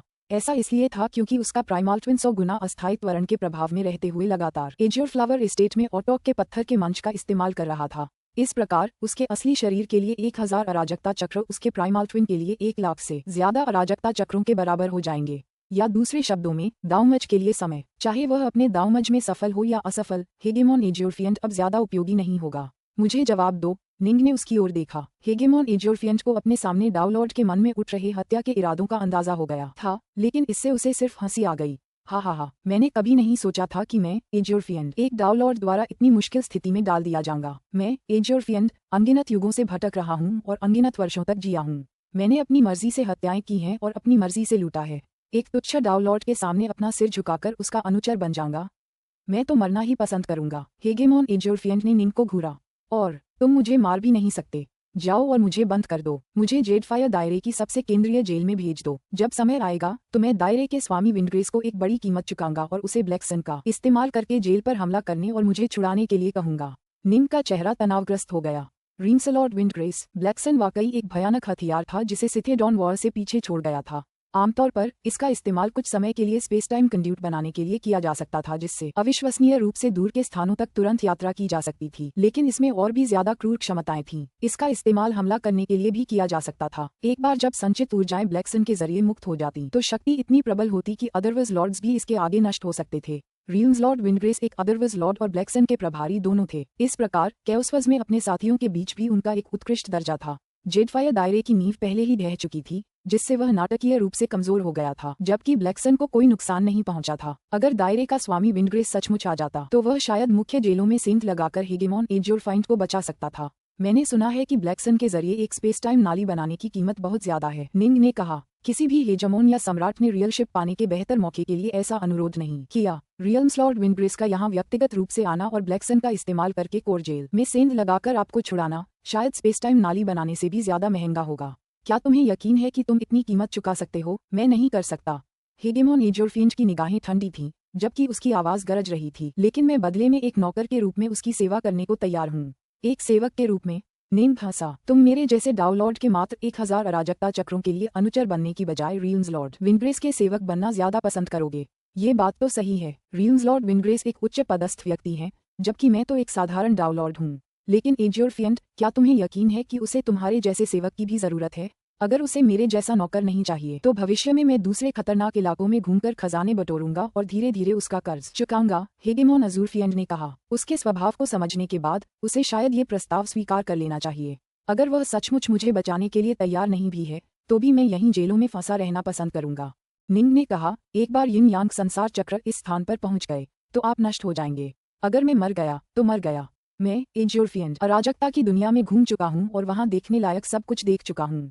हालांकि मैं मृत्यु का स्वागत नहीं करता, अपमान का तो और भी कम स्वागत करता हूँ। डाउलॉर्ड चींटियों की तरह तुच्छ और अर्थहीन होते हैं। तुममें से किसी की हिम्मत कैसे हुई कि मैं एजोरफिएंट तुम्हारा अनुचर बनूं? हेगेमोन एजोरफिएंट ने निंग की ओर उपहासपूर्ण दृष्टि से देखा। हंसी की बात है, हंसी की बात है। निंग ने पिंजरे के बाहर से बर्फीले चेहरे वाले हेगेमोन अजूरफिएंट को घूरा। मन ही मन वह आहें भरने से खुद को नहीं रोक पाया। उसकी सबसे बड़ी चिंता कभी यह नहीं रही थी कि वह किसी हेगेमोन को पकड़ पाएगा या नहीं। उसकी सबसे बड़ी चिंता ये थी, क्या वह हेगेमोन को आत्मसमर्पण के लिए मना पाएगा? तुमने मुझे चींटी जितना कमजोर कहा, निंग ने कहा। क्या तुम सचमुच डाउलॉर्ड्स को इतना नीचा समझते हो? क्या तुम्हें क्या लगता है कि तुम ताकतवर हो? कुछ तंत्रों पर तुम्हारे नियंत्रण की बदौलत तुम बस मुझे धोखा दे सकते थे और फंसा सकते थे। अगर सिथे ने जेडफायर क्षेत्र में जो भयानक जाल छोड़े थे वो न होते तो क्या तुम्हें लगता है कि तुम सचमुच मेरे सामने इस तरह शेखी बघार सकते थे?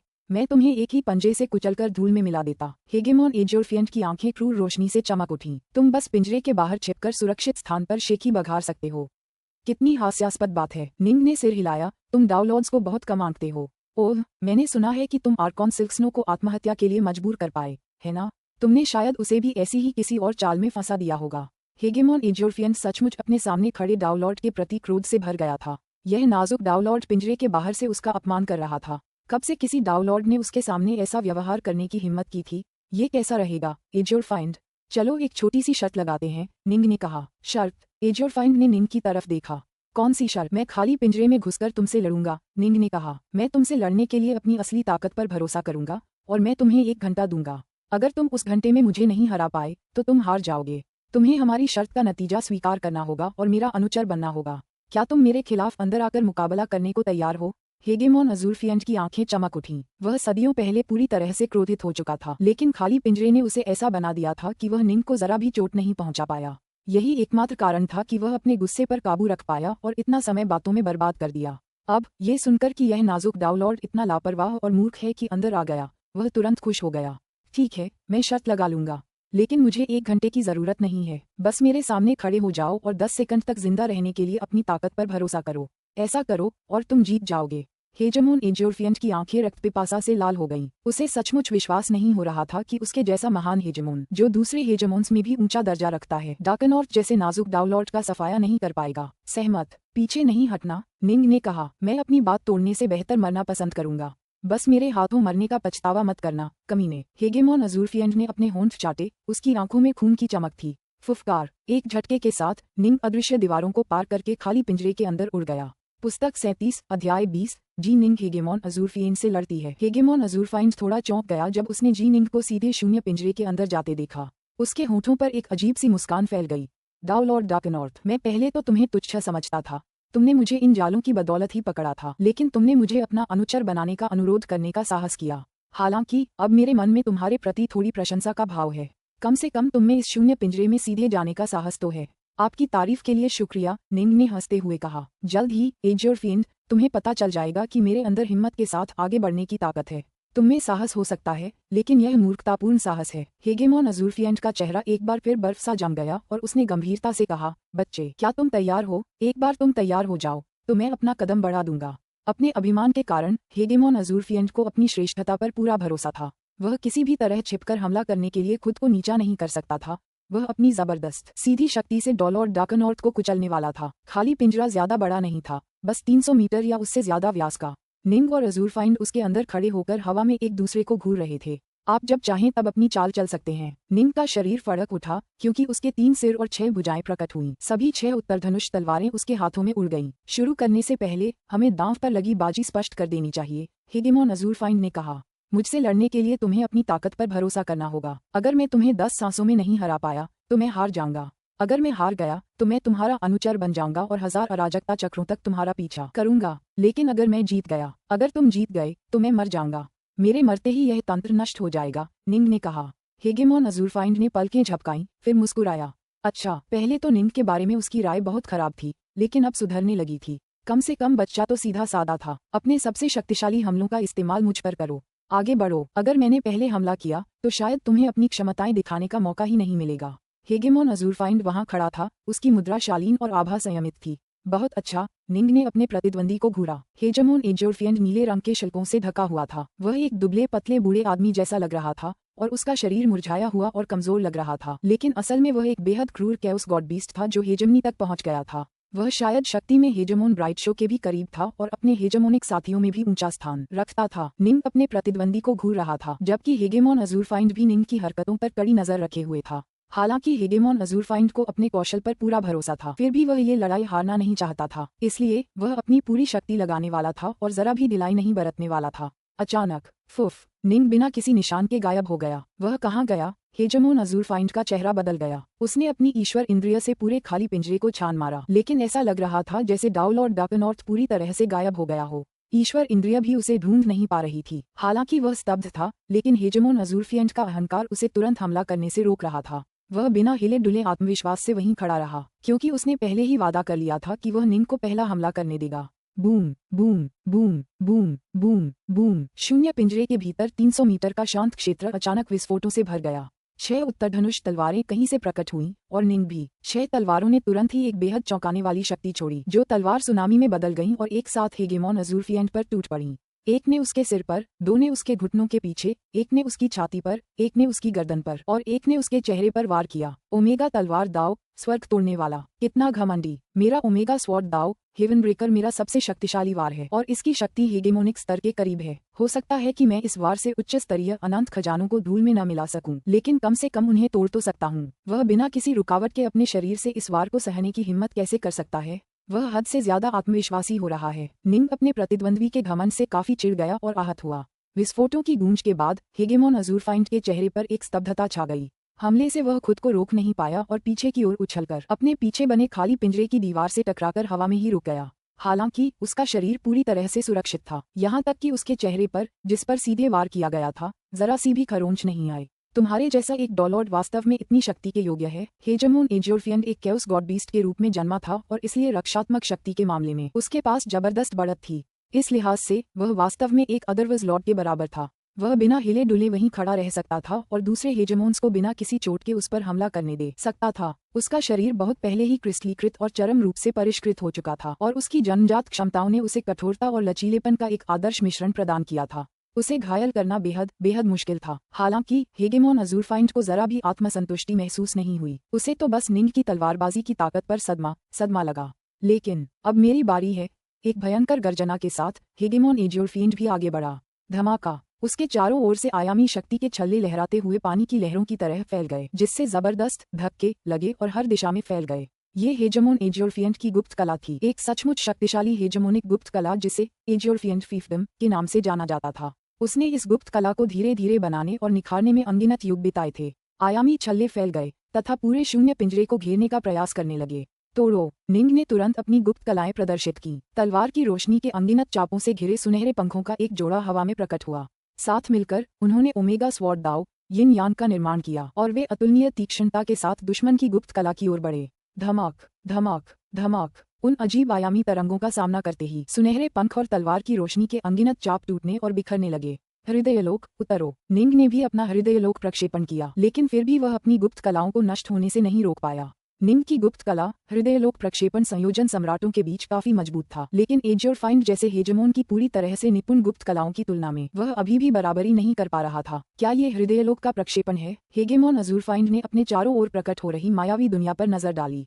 वह इस डाउलॉर्ड डार्कनॉर्थ बच्चे के बारे में ज्यादा अच्छी राय बनाने लगा था। मर जाओ। हेजेमोन अज़ूरफाइंड ने अपनी 5 उंगलियां फैलाते हुए अपना दाहिना हाथ हिलाया। वे एक विशाल सूर्य अवशोषित हाथ की तरह फैली हुई थीं, सारे विरोध को चीरती हुई और अंतरिक्ष को अपने सामने झुकाकर संकुचित कर रही थीं। ऐसा लग रहा था जैसे पूरी दुनिया संकुचित अंतरिक्ष के उन क्षेत्रों में जन्म ले रही हो और फिर तुरंत नष्ट हो रही हो। यह एक घातक तकनीक थी जिसे हेजेमोन अज़ूरफाइंड अक्सर पसंद करता था। दिनों का अंत।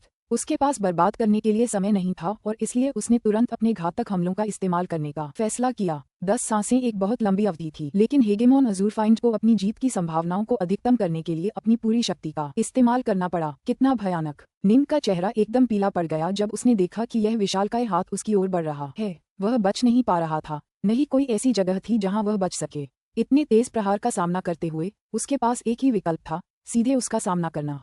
ये पहली बार था जब उसने किसी हेजेमोन से जिंदगी मौत की जंग लड़ी। निम्न को मिली रिपोर्टों के अनुसार हेजेमोन एज्योरफाइंड हेजेमोन विंड्रेन या हेजेमोन नेदरलिली से भी ज्यादा ताकतवर था। हालांकि किसी हेजेमोन से असल में लड़ते हुए ही कोई पूरी तरह समझ पाता था कि वे कितने भयानक थे। निम्न की सभी 6 तलवारें एक साथ हिलीं। पानी की तलवार सुनामी घूमने लगी, पानी के भंवरों में बदल गई जो फिर अंधेरे के काले घूमते भंवरों में बदल गए। निम्न खुद एक भयानक ब्लैक होल में तब्दील हो गया था जो आसपास के इलाके की हर चीज को निगल रहा था। हेजेमोन एज्योरफाइंड खुद भी मन ही मन आहें भरने से खुद को नहीं रोक पाया कि डाउलॉर्ड डार्कनॉर्थ की दाव के बारे में कितनी गहरी समझ थी। आखिर एक डाउलॉर्ड इतनी ऊंचाइयों तक कैसे पहुंच गया? क्या इसीलिए उसने हेजेमोन से अकेले लड़ने की हिम्मत की थी? स्लैश। विशाल हाथ सीधे ब्लैक होल से टकराया और एक बेहद धीमी आवाज सुनाई दी। ऐसा लग रहा था जैसे कोई बुलबुला फूट रहा हो। ब्लैक होल टूट गया और 3 सिर और 6 भुजाओं वाला निम्न पीछे की ओर उड़ गया। वह खाली पिंजरे की दीवारों से टकराया, जिससे दीवारें थोड़ी हिलीं और हमले का बल कम हो गया। हालांकि टक्कर से उत्पन्न प्रतिबल निम्न को कुछ कदम और लड़खड़ाने के लिए पर्याप्त था। अरे! हेगेमोन अज़ूरफाइंड ने हैरानी से निम्न की तरफ देखा। उसने तो असल में उसे रोक दिया था। उसे तो चोट भी नहीं लगी थी। हालांकि निम्न को ऐसा लग रहा था जैसे उसका खून अस्त व्यस्त हो गया हो। उसका पूरा शरीर सुन्न हो गया था। मेरे लिए मरो। हेगेमोन अज़ूरफाइंड गुस्से से भड़क उठा। वह किसी भी तरह हार मानने वाला नहीं था। फुफकार, फुफकार, फुफकार। एक के बाद एक विशाल पंजे निम्न की ओर बढ़े, भ्रम पैदा करते हुए जिन्हें उन्होंने अविश्वसनीय शक्ति और गति से नष्ट कर दिया। निम्न के पास बचाव के अलावा कोई चारा नहीं था। सिर्फ एक सांस के समय में हेगेमोन अज़ूरफाइंड ने सैकड़ों पंजे वाले हमले किए थे, जिनमें से हर एक में उसकी पूरी ताकत थी। उफ! आखिरकार निम्न के मुंह से खून की धार फूट पड़ी और उसकी त्वचा भी लाल होने लगी थी। वह लगातार हमलों से पूरी तरह बचाव कर रहा था, लेकिन उनमें से सिर्फ एक ही उसके अंदरूनी अंगों को अस्त व्यस्त करने के लिए काफी था। लगातार कई 100 हमले तो बस बहुत ज्यादा हो रहे थे। क्या उसका दिव्य शरीर अभी भी टुकड़े टुकड़े नहीं हुआ? हेजेमोन एज्योरफाइंड अधीर होने लगा। फुफकार। उसका शरीर अचानक रूपांतरित हो गया। पहले वह एक दुबला पतला नीले भूरे रंग के शल्कों वाला बूढ़ा आदमी लग रहा था, लेकिन अब वह एक विशाल जानवर में बदल गया। ये 4 पैरों वाला एक खुरों वाला जानवर था जो पूरी तरह से नीले शल्कों से ढका हुआ था। उसका सिर त्रिकोणीय आकार का था, जबकि उसका शरीर चिकना और लंबा था। नीले शल्कों ने उसकी लंबी पूंछ को भी ढक रखा था, जो उसके पीछे धातु के चाबुक की तरह लहरा रही थी। ये हेगेमोन एज्योरफाइंड का असली रूप था। वह एक कैओस गॉड बीस्ट था। जब वह अपने असली रूप में वापस आता, तभी वह अपनी असली, अधिकतम शक्ति का इस्तेमाल कर पाता।